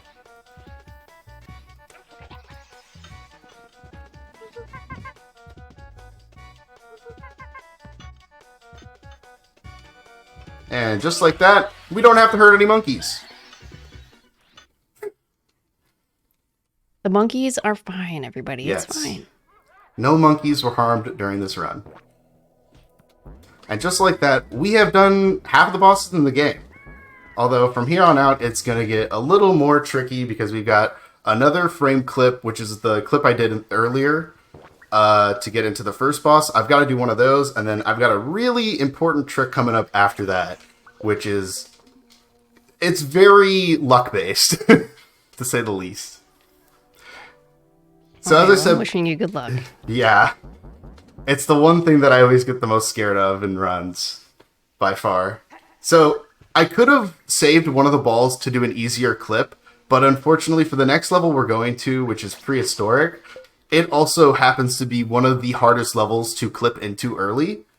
It's possible, and we do it in reverse boss order, but outside of that, I would not want to do it. It's very challenging. So we're just going to diagonal walk because it's faster with D-pad all the way over here, and we've got to clip into another boss door. So hopefully I can get this one a lot faster than the first. This looks like a good setup. Oh, I bounced. That's nice. I'm going to mash B in this loading zone to get a bit of a setup on this boss. But this is personally my favorite boss because it's a cool dino with sunglasses, a jetpack, and the nicest shoes. Unfortunately, we've got to take him down to recover the ball from this area, but my favorite boss by far. He's just so cool. They're like little slippers. I know. He's just chilling. Literally chilling. It's so cold here. And just like that, he's gone. I want to show off this cool little thing over here. Oh, I was trying to do a clip. I might not be able to show it off. Oh, here we go. There's a platform back here. No idea why. It exists. Oh, I need to get onto that. Yeah, sometimes the game doesn't like to sit you down in places, so it's hard to get onto little platforms. So now we've got probably the worst trick in the game. This is called Moon Pound. It's not RNG. It's not skill-based. It's just luck. You just need to hit the right kind of geometry to clip into this world. This only saves 22 seconds, and that's if you get it, like, instantly. So in a, like, actual attempt, I have to go for it, but it is... I mean, it is like the name says. It's just pounding the moon until it lets you in. Sometimes you're here for 10 seconds, sometimes you're here for 2 minutes. So hopefully I'm not here. So there's no setup. real setup. I see. Okay. We're clipping through, there's a lot of like seams here that we can get through, but they're very small. So we have to just get lucky and hit the right one very fast. There is a slight skill aspect to it of like knowing where is a good spot to do it and having like good repetition. But there we go, we're in. Nice. That honestly, like, was not the worst. I've done way worse before. It likes to bar a lot of runs, so... So if you feel like you're spending too much time there, do you have a backup, or you just kind of keep going? The backup is to just go to the... So this is technically the last level in the game, which is why I went into it earlier, because it just works better for overworld movement. But the backup would be, or if you're not doing that trick, is to just go to the other level, which is already open, and wait until you open this level normally. But that's just a little slow. Okay, so a cutscene just got skipped there. Before the run, there is a 1-frame window in the intro cutscene where if you press start, it will skip it. I set that up beforehand. Luckily, I hit it. I got it. There's an audio cue I used to set it up. But that saves 33 seconds. It's a very nice trick that was discovered, I think, by Unlink. So, really happy about that, because for the longest time, we knew it was skippable. We just didn't know how, and he was able to look into the code and find it, which was super helpful. So normally this would be the final boss in the game, but obviously I jump into the level early, so we can take him out now. The funny thing with how Glover works is it doesn't care what order you get the balls in, it just cares that you return the ball. So even though we take him out earlier, we still have to go do the other bosses because it's like, well, you're missing a ball, so you haven't beat the game. Right, that makes sense. So normally this would be where Cross Stitch is, who's the evil glove, is flying away, but we've still got another boss to take out. So, as you can see, the barrier is still here blocking the level, and I don't want this ball, so I'm just going to deposit it in real fast. That sucks that I missed that. This clip isn't the most free. It does require a frame-perfect input of 2 buttons at the same time to work. Like that. Just going to throw the ball in there for later. And we're heading off to our final boss. All right, Not the real final boss, but a final boss of this category. Yeah, someone in the chat had mentioned like different tricks in reverse boss order. Is that something that you do, or do you just kind of clip into the boss rooms like in an opposite order? So for reverse boss order, we actually go through we go to all the levels backwards, but it requires us to get into these levels before they're open, which is the hard part. So imagine just all of these bosses backwards, except you need to do more steps to get in. Right, so it would take just a little bit longer. It's a little harder, yeah. It's a very challenging category. I still need to go back and play more of it. I'm gonna give a warning for people out there, with flashing light warning, that there is going to be a lot of blue flashing light when I hit the switch to kill this boss. So that'll be probably in around 20-ish seconds. So if you have epilepsy, this would be a good time to look away. I don't want anybody getting hurt because of it. Normally in this boss, you have to do a bit of a puzzle to solve it. Puzzles are slow, so we just kind of abuse how the game works, and we take one platform all the way up. Easy. Yeah, so we can hit the switch early. And I'm going to move myself in a good position to try to get on this target early. And we'll clip up through the ground because we got it a little earlier than we should have, but, you know, it saves time, so it's nice. And now we have defeated every single boss, but to beat the game, we have to deposit all the balls and return them to the fountain. So we have 3 balls we haven't deposited because we've done 3 bosses without returning here. So I've got to deposit these really fast, and that will be the whole run. Gosh, it's so fast. It this is category. a really fast category. Is this, would you say this category is kind of your bread and butter when it comes to Glover? The bread and butter is all main levels. There is just nothing more magical than that category. I personally really like these short categories. They're a lot of fun, but you don't really get into as much of the movement as you can with all main levels, which I definitely think, if you haven't seen an all main level run, you got to check that out. Timing is going to stop here when I deposit this ball, when I enter the cutscene right here. And time. GG. Gosh, blink and you'll miss it. That was an incredible run. Thank you. Yeah, it's super duper fast, but it's so much fun. You've got me really curious about the other categories now, especially all main levels. Do you think that that's a category that you'll explore on your own Twitch channel sometime in the future? Oh, yeah. I actually got into this game by playing all main levels. Nice. And it's probably my favorite category in this game. It's just so much... It has so much technical and movement-based elements that's just... I don't get as much with these, the shorter categories like any percent and all bosses, but I really do enjoy all the categories in this game. Yeah, well, this one was great. I enjoyed watching this one. Oh, he got saved in the end? Yeah, in the end, we saved the glove. We turn him back into the normal glove, and we did it. And this is my favorite part. Congratulations. But you missed 6 bonus levels. Well, buddy, I missed a lot of levels. I skipped a few, but we did it. Oh my goodness. Lolaway, thank you so much for showing that runoff. Do you have any shout outs or comments you'd like to leave our viewers with? Yeah, I mean, just shout outs to the community in general. Everybody who's helped me, like, learn this game to become, I would say a top runner at this point.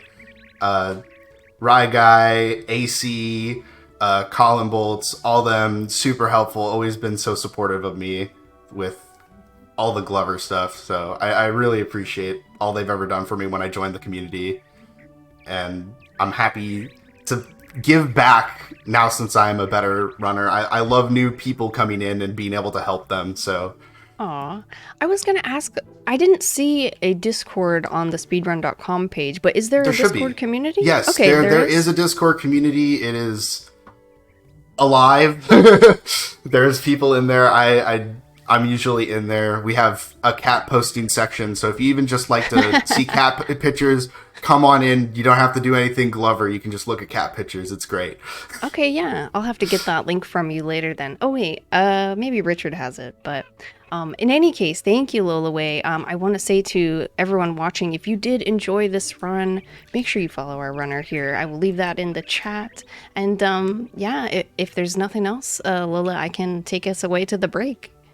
Yeah, thank you for watching. I hope you guys check out some more Glover runs and just see what it has to offer. It's a very underrated game, which needs a lot of love, but I think it deserves it. Because it's just really cool with all the things that we have found that you wouldn't expect from such a niche title on the system. I don't think I expected any of that, so thank you.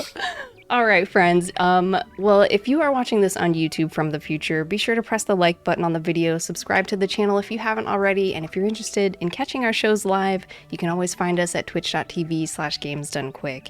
We will be right back with Half-Life, our final run for tonight's show, and you don't want to miss it, so stay tuned.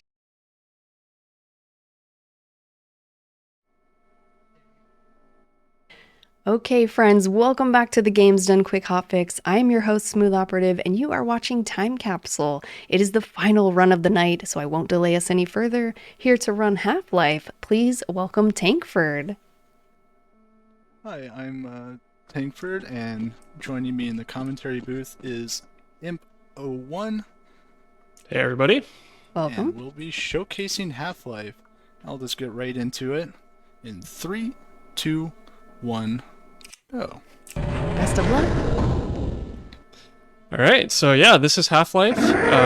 Just a little bit about the version of the game we're running on. So this is the World Opponent Network version, or WON. This is really just a version from the pre-Steam days. More importantly, before they could patch the game, and specifically patch out bunny hopping with a bunny hop cap. So we can jump and move as fast as we want. We're going to be taking advantage of that all over the place. Some other quirks with the game include, because the game was in the 90s and frame rates weren't really as high as they are today, a lot of entity and NPC movement and physics as well are tied to frame rate. So we're going to be manually lowering our frame rate pretty much all over the place. So don't worry, your stream's not lagging. We're doing that intentionally. Actually, we're going to have our first one right here with the door. We're going to be moving into a room up here and doing our first of many NPC abuses, where we're going to be pushing an NPC into a door where it's going to want to pass through a locked door, and it's going to decide, you know what, I'm just going to open this thing even though it's locked. And that'll save us a bunch of time in several points in the run, because we can effectively just skip pretty much every cutscene in the game that way. So that's very nice. In this coming room, I'm going to be pushing the scientist into the scanners. Basically, they have a big dialogue cutscene explaining what's happening, but I'm just going to pre-push them so that they can easily turn to the scanners as soon as they're done talking about whatever they're talking about. And I'll get into the movement in a moment here.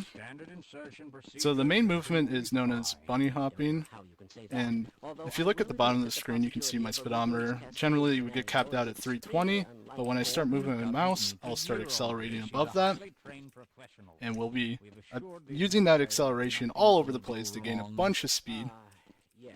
And right here, I'm just going to lower my FPS so that they turn quicker. I'm going to jump through this door as it's opening into a test chamber. So, as I was mentioning, you can accelerate by using a movement key in tandem with the mouse movement to look. You get a bunch of acceleration. Now, one thing is that the ground slows you down. So we input jump as we hit the ground to maintain that acceleration. Otherwise, we'd be slowed to a stop. And we bind jump to the scroll wheel specifically because hitting 100 FPS jump, or trying to hit jump with one key at 100 FPS is very difficult. So instead we input a bunch of jumps as we're hitting the ground. Oh, that makes sense. Yeah, a recap of bunny hopping is basically we can accelerate and we keep that speed by jumping as soon as we hit the ground. Now, a little bit of a Gold Source exclusive thing, which is what Half-Life runs on, is that we can hit duck and it'll do like a little mini jump. We also bind that to mouse wheel so to make that input easier. Now in a moment here, there is a trigger left up here by the devs, thankfully. It'll transition the map to the next level. And you might be wondering how we even get up there. There's going to be a cart that's going to come up, and we're going to do what's known as an object boost. Basically, it gives us an exponential amount of speed gain. So you'll see me go from 0 to 2000 speed in a few frames, and I'll direct that speed with this very specific lineup to go up this map geometry, and I'll fly into the air and strafe into it. Now, you might know strafing as a side-to-side movement. We kind of just generalize it to any type of acceleration, which I was explaining about the moving the mouse and the movement key.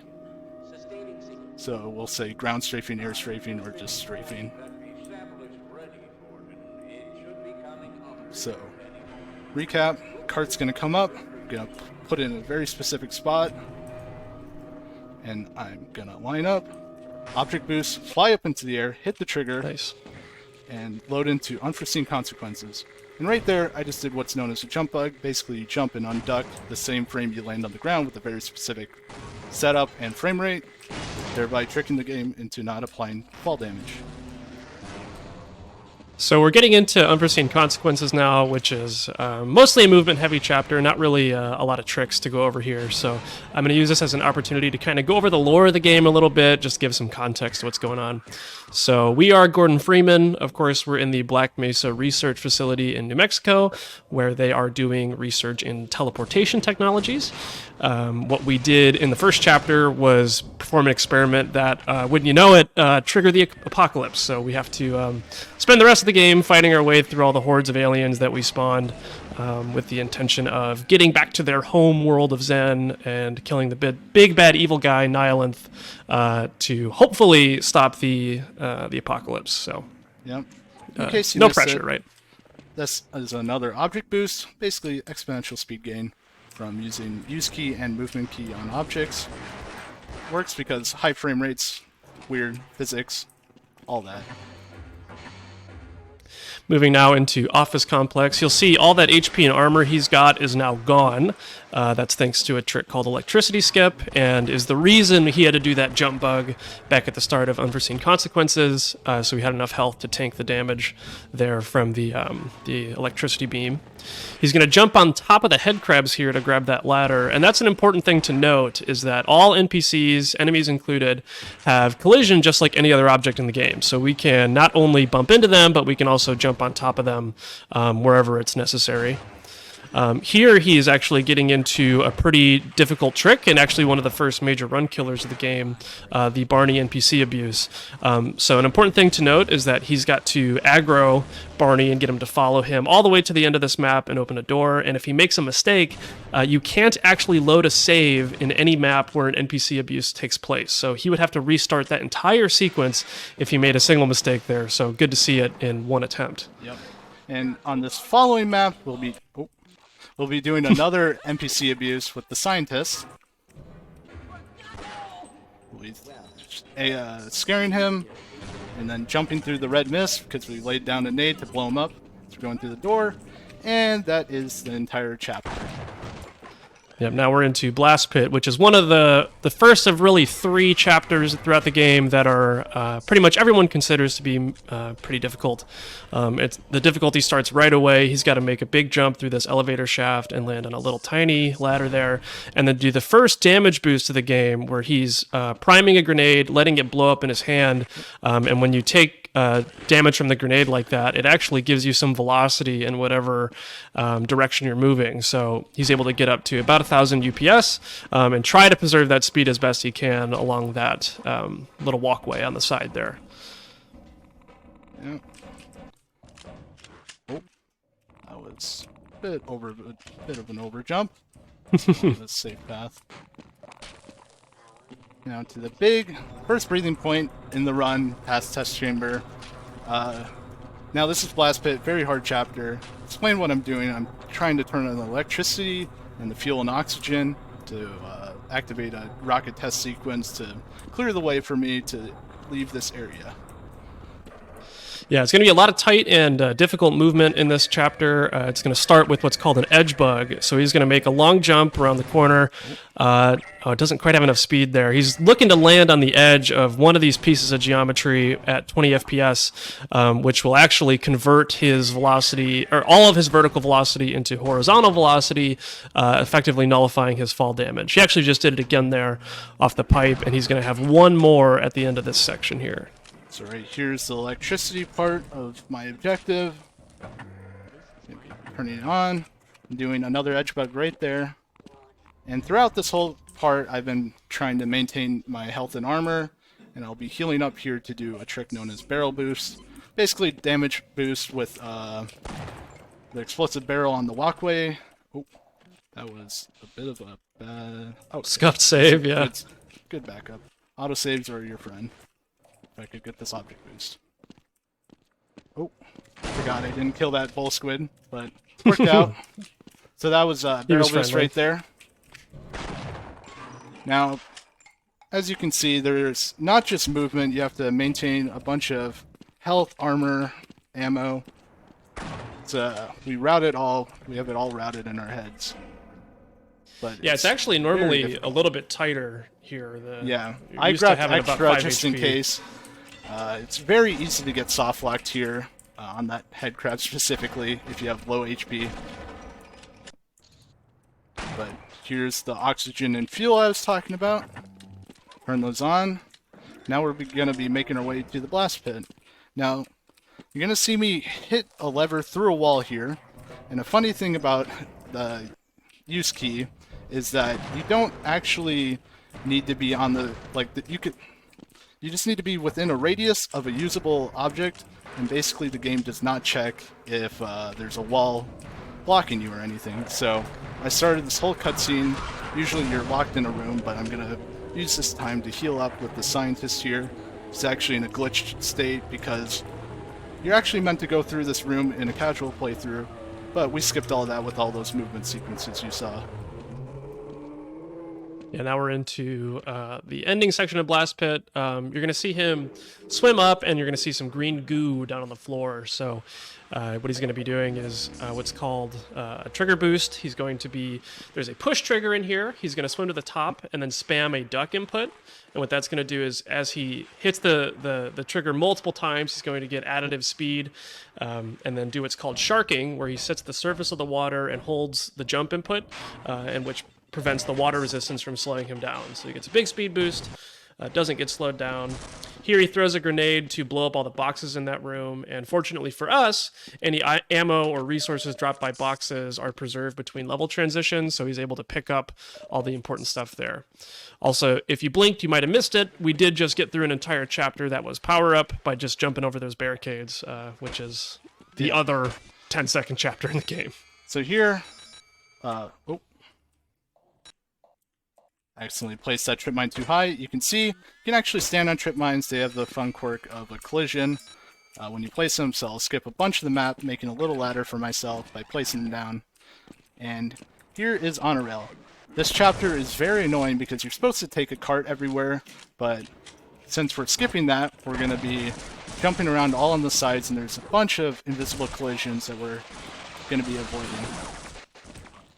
Yeah, here he's got some NPCs he needs to avoid as well, so you see him spamming save loads. What that actually does is interrupt and restart the animations the NPCs are currently in, which is super useful for us when they're trying to attack us, because interrupting their animation means they can't shoot or fire their laser beams or whatever it is they're trying to do. Now we're into nade rails, which, as the name implies, he did that nade boost at the start of this section, and he's doing his absolute best to keep as much speed as possible through this entire section. Yeah. It's quite difficult, and it comes down to scroll timing and strafes, and also you have to deal with those invisible collisions he talked about earlier. Ideally, we get around 900 speed coming into the elevator, but 700 certainly isn't terrible. Yep, and it's deceptively, it does not really save that much time. Yeah. As much as you would think. So there, I just grabbed a bunch of resources for the end of the chapter. I'll be making my way up. I'm going to be doing a setup for another edge bug here. It's kind of precise, but has some leniency. There you go. Grabbing a trip mine here. He's going to try to do a trip mine door reversal. We'll see if it works. Basically, you place a trip mine on the door. Yep, there it goes. And it reverses the door. He's going to do another abuse involving save loading here. So just like we interrupted attack animations with the save load, we can actually interrupt and restart the death animation as well. And fortunately for us in this game, dropping ammo or whatever other items an enemy might have is tied to the start of the animation sequence for death. So if we can restart that animation with the save load, then we can trigger the ammo to drop multiple times, effectively duping the item ad nauseum. Oh, let that guy alive. I thought that guy was dead. Okay, but here, this is a whole cutscene. We have to actually wait it out for the blast door to open. I'm just timing it by shooting bullets here. And right after this reload, I should be able to leave. And that perfectly times when I can leave. Otherwise, you would have to wait a bunch. Oh.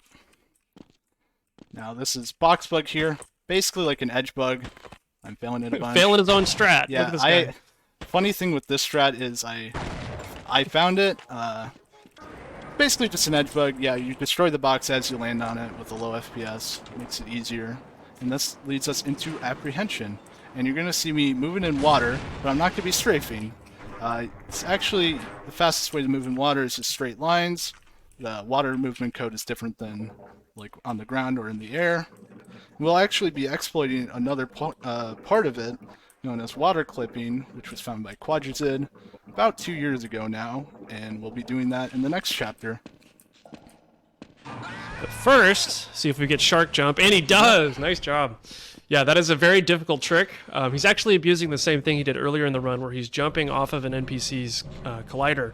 But the space on top of that shark is way smaller than it appears. Very few runners in the world even attempt that, so very cool to see him hit it first try here. Amazing. Doing another NPC abuse as well. Moving through the freezer, looks good. This whole Couple time of I've been object boosts. routing HP and armor pretty carefully for another trick here, which is going to be a bit complicated, and hopefully Imp can explain it well. Yeah, so what he's going to do to start is grab some armor so that this coming nade boost doesn't hurt as bad. He's then going to press a button through the wall here to open the door on the left there. And then he's breaking a box to spawn a grenade. And now he's going to try to 4 FPS a trigger, gets it first try. What that does is it basically partially activates the trigger in the room. That trigger is actually supposed to start a cutscene where the screen goes black and all your weapons are confiscated. But by doing that maneuver, he's able to go back and after his weapons are confiscated, grab grenades, which we need for the next chapter. So he shouldn't have any items right now, but he'll have grenades. Yeah, and you'll see the nades in a moment here. When this fades out, I can actually save load to remove the black fade. And we're actually in an invisible box right here, so we'll be doing a timing to get out of it quickly. And then we can activate this crusher early. It's just like a train or any vehicle. Grabbing the crowbar, leaving the map as soon as possible. Now, this is residue processing. Has a few difficult tricks. First one is meat grab. You'll see me object boost with a piece of meat, and I'll try and keep speed through a big vent section. And then after that is RP clip. Basically, that is the water clipping I mentioned earlier. I'll do a damage boost and get a bunch of speed, and in one frame I'll be entering and exiting the floor of the water and clip through on the other side. So this is meat grab right here. That's the ideal meat grab. Didn't lose any health. Bonked your head. Yeah, it's fine. But, okay, so this is upcoming trick is known as RP clip. I'll be doing a precise setup that I actually made. Right, nice, like that. First try. That's the optimal clip as well. I have the most HP as I can have.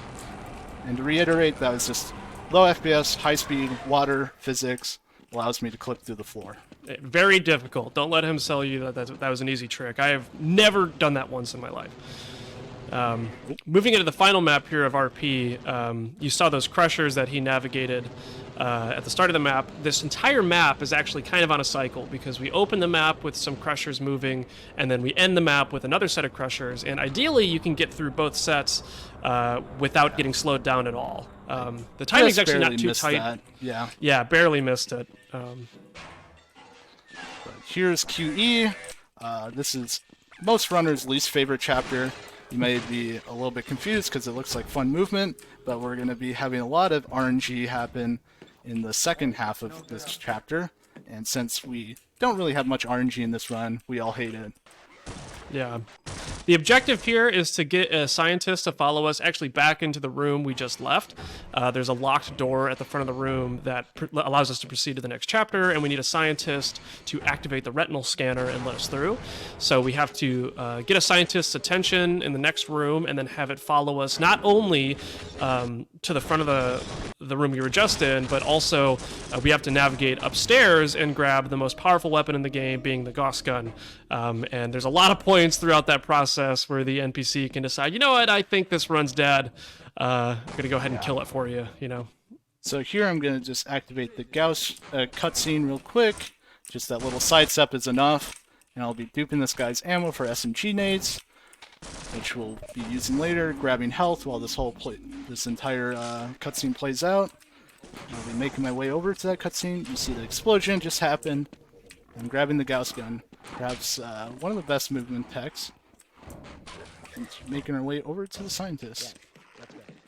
Important to note that he healed but stayed under 50 HP. That's because, as we demonstrated in Blast Pit, scientists will heal you if you're at low health, and if you're under 50 HP, they want to heal you really bad, so they'll ignore every threat around them just to chase you, and we need him to run to the scanner even if there's enemies in the way. So by staying under that threshold, he's not going to get distracted. Yeah, and here is Surface Tension. One of the most technical chapters, climax of the run. Very difficult. Yeah, very difficult. Big Gauss boost. Very fun to watch if it goes well. We're going to be doing these Gauss boosts all over the place, and just a brief explanation on that. So you see him firing the white laser out of the Gauss gun. That's actually the alt fire, so the right click. And what that does is it will push the player in the direction opposite of where it's fired. So if it's, you'll see him turn around and then turn back to face the right direction to try to chain the B-hop and preserve the speed. Here he's got to dodge the helicopter because his HP is very important for this next trick, which is called Cultipipe. And what he's going to be doing is another Gauss boost, but it's also going to be a self-Gauss, which is a Gauss fired at a specific angle into a wall, which reflects the beam back at you and gives us a damage boost. So by combining both types of Gauss boosts, we get a lot of speed and can clear that whole section. Going to be doing another one here off the sandbags. That's significantly harder than it looks. Yeah, not a lot of save room to work loads with there. to interrupt those grunts from shooting me. And on this next map, I'm going to be doing another similar boost to that last one, ramping off of that little piece of map geometry and going into an area known as Trip Mine Hell. You'll see in a moment here all the trip mines we have to navigate. We'll jump over Nice them. job. That specific variant is known as Maxim Trip Mine Hell. And down here, I'll be doing an ammo dupe with the Gauss, basically this explosive box. I'll be breaking that box next to it with the explosive and the shotgun at the same time, and it'll actually dupe the ammo for me. Only place we do it. Yeah, now we're getting ready to move into the ultimate run killer, IHD. So IHD stands for Infinite Health Doors, so this glitch is actually an NPC abuse, which means he just placed a save at the start of this map, and if he fails this very difficult trick at all, he has to restart the entire map, which is a massive time loss, major run killer. But as the name implies, if it works out, then we basically get infinite health, which is pretty cool. Just, oh, okay. Grunt little hesitation there. Now, you can see the door is damaging me. It is doing -1 health though, so it's healing me, so as the Infinite Health Door name implies.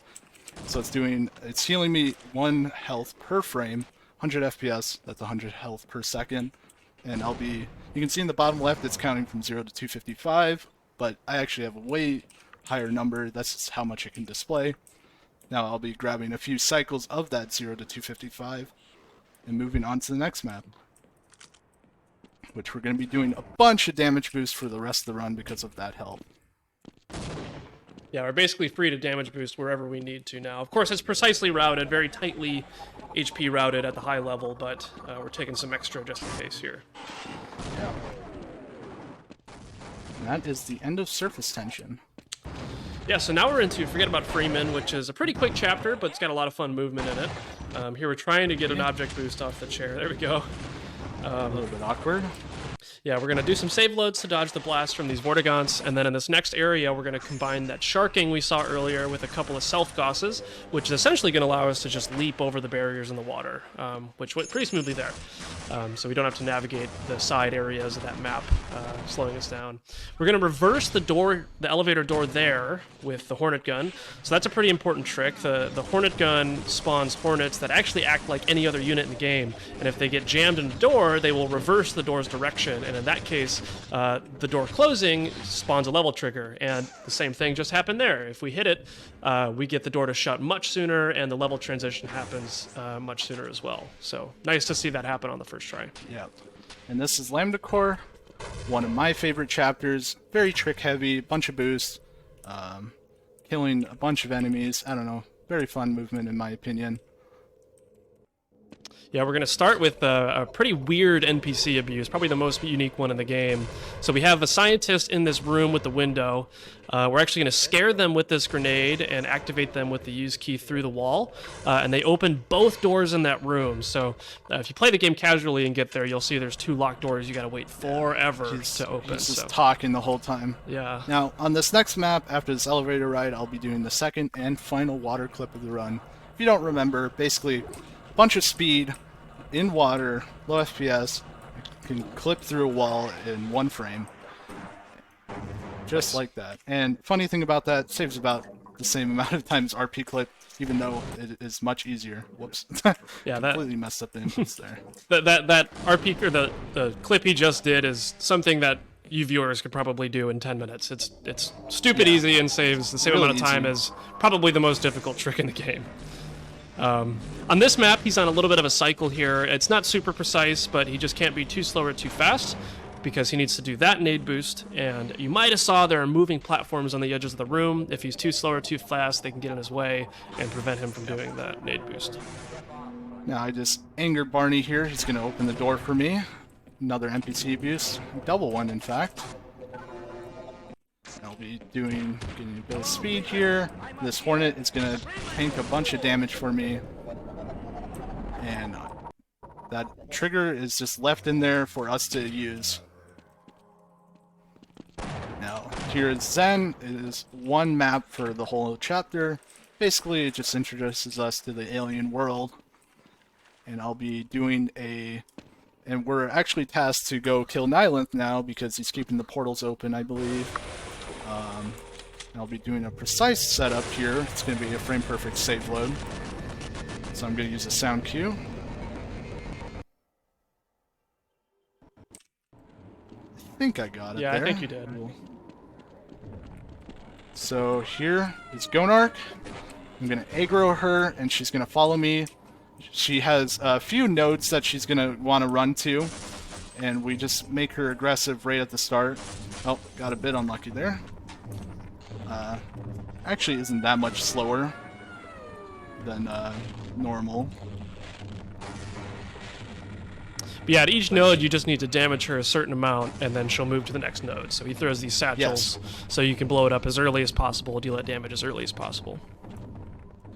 And this is kind of a breather in the run, but don't get too comfortable with it. Can easily lose a lot of time. I think I lost my first 27 to this chapter.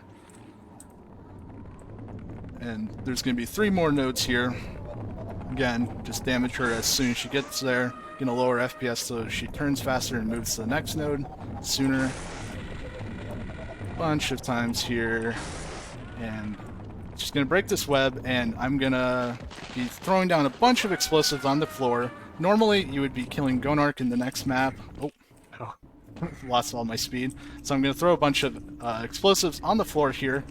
Yeah, you kill Gonark usually. She would play a whole scripted sequence where she dies, breaking the floor. But turns out we can just damage the floor because it has an HP value.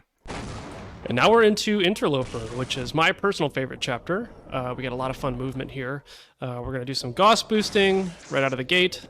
We get lower gravity actually in every Zen map, so we get to do some fun air strafing a little further off the floor. And we also have some pretty interesting grenade boosts. I believe the only grenade boost in the game we do not crouching, since crouching gives us additional knockback. So we're going to see the first of those standing grenade boosts here. He gets just enough knockback to try to slot into that little hole. And then again, doing the same thing with this hole in the wall here. Navigating all of this stuff. Oh, unlucky. Yeah, that's unfortunate. If you fire the hornets into that barrel, it'll break it and sometimes prevent the grunt from spawning there, so a little unlucky. He's also checking his resources because this is the second to last map of the chapter, and we want to make sure we have everything we need because we are about to head into the final boss of the game. Yeah, and this is Nylanth. Basically, it's entirely cycle-based based on the animations that are playing. And to speed up those animations, we'll be damaging him down to 1 HP as fast as we can, as well as manipulating the type of animation playing, which is this turn animation, is the fastest. So right now it's actually at 1 HP, I just waited out, and soon I'll be doing a damage boost, and it'll be time. Yeah, when you see the blue That light... is time. GG! Wow. Now, that GG. was 28:25 in-game time.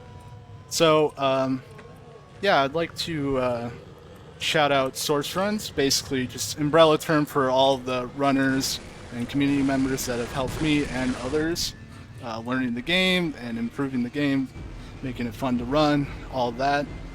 And of course, if you're interested in learning the game, I would highly recommend going to the Half-Life page on speedrun.com, guides, resources, join the Source Runs Discord if you're interested. And I would like to thank Imp for joining me in the commentary booth. Of course. And of course, Time Capsule for having me on to showcase Half-Life. Of course. Gosh, Tankford, wow, my mind is blown. That was an incredible, incredible run. Thank you so much for being here to run it. And Imp, thank you for commentating. That was fire, the whole run. I honestly had a couple of questions because, you know, y'all were doing such a great job explaining during the run, but I wondered about your peripherals for this speed run, especially the mouse that you use. Do you feel like that matters a lot? I feel like you'd want a mouse with a decent scroll wheel. I think the mouse is probably more important than the keyboard. You just kind of want it to be reliable. Right. But after a certain point, I think you just get used to the movement and everything. You just got to get a feeling for it. And how long have you been running Half-Life? Like, what got you started running this game? I first got started running when I saw Mudi's, he's the current world record holder, but he had the world record of 26:48. I got interested in running the game then, and that was around mid-2021 that I saw that and decided to pick up the game. Nice, wow. Now, I'm curious, you rocked Half-Life. Do you have any plans to tackle something like Blue Shift or Opposing Force in the future? Right now, not really. I think I would do Opposing Force, but I think if I was to do other Valve speedruns, it would be Half-Life 2 or Portal 2. Right on, yeah. Well, gosh, thank you both so much for being here. I want to say to all of you watching, if you enjoyed that run, make sure you follow the runner, twitch.tv/Tankford, as well as our commentator, twitch.tv/imp01_. Do y'all have anything else that you want to say before we wrap it up tonight? Oh, just thanks for having me and Imp Of on the course. show. Yeah, it was a lot of fun. Yeah, I had a blast, and I hope all of you watching had a blast as well. That is going to be a wrap on tonight's episode of Time Capsule. I have been your host, Smooth Operative. Thank you all so much for watching. And again, big thanks to Tank and Imp for being here for Half-Life. So amazing. I loved it. But make sure you tune in tomorrow for Mercy Kill. It's followed by Passion Project, all starting at 7 p.m. Eastern. And hey, if you missed out on GDQ 2024, make sure you check out the full playlist over on our YouTube channel. That's youtube.com/gamesdonequick to watch at your leisure. For now, we will be resuming GDQ 2024 reruns exactly where we left off before our hotfix shows began today. So stay tuned after the break for Starfield right here on twitch.tv/gamesdonequick. Have a beautiful day or night if you're heading out, and the hotfix crew will see you later. Bye.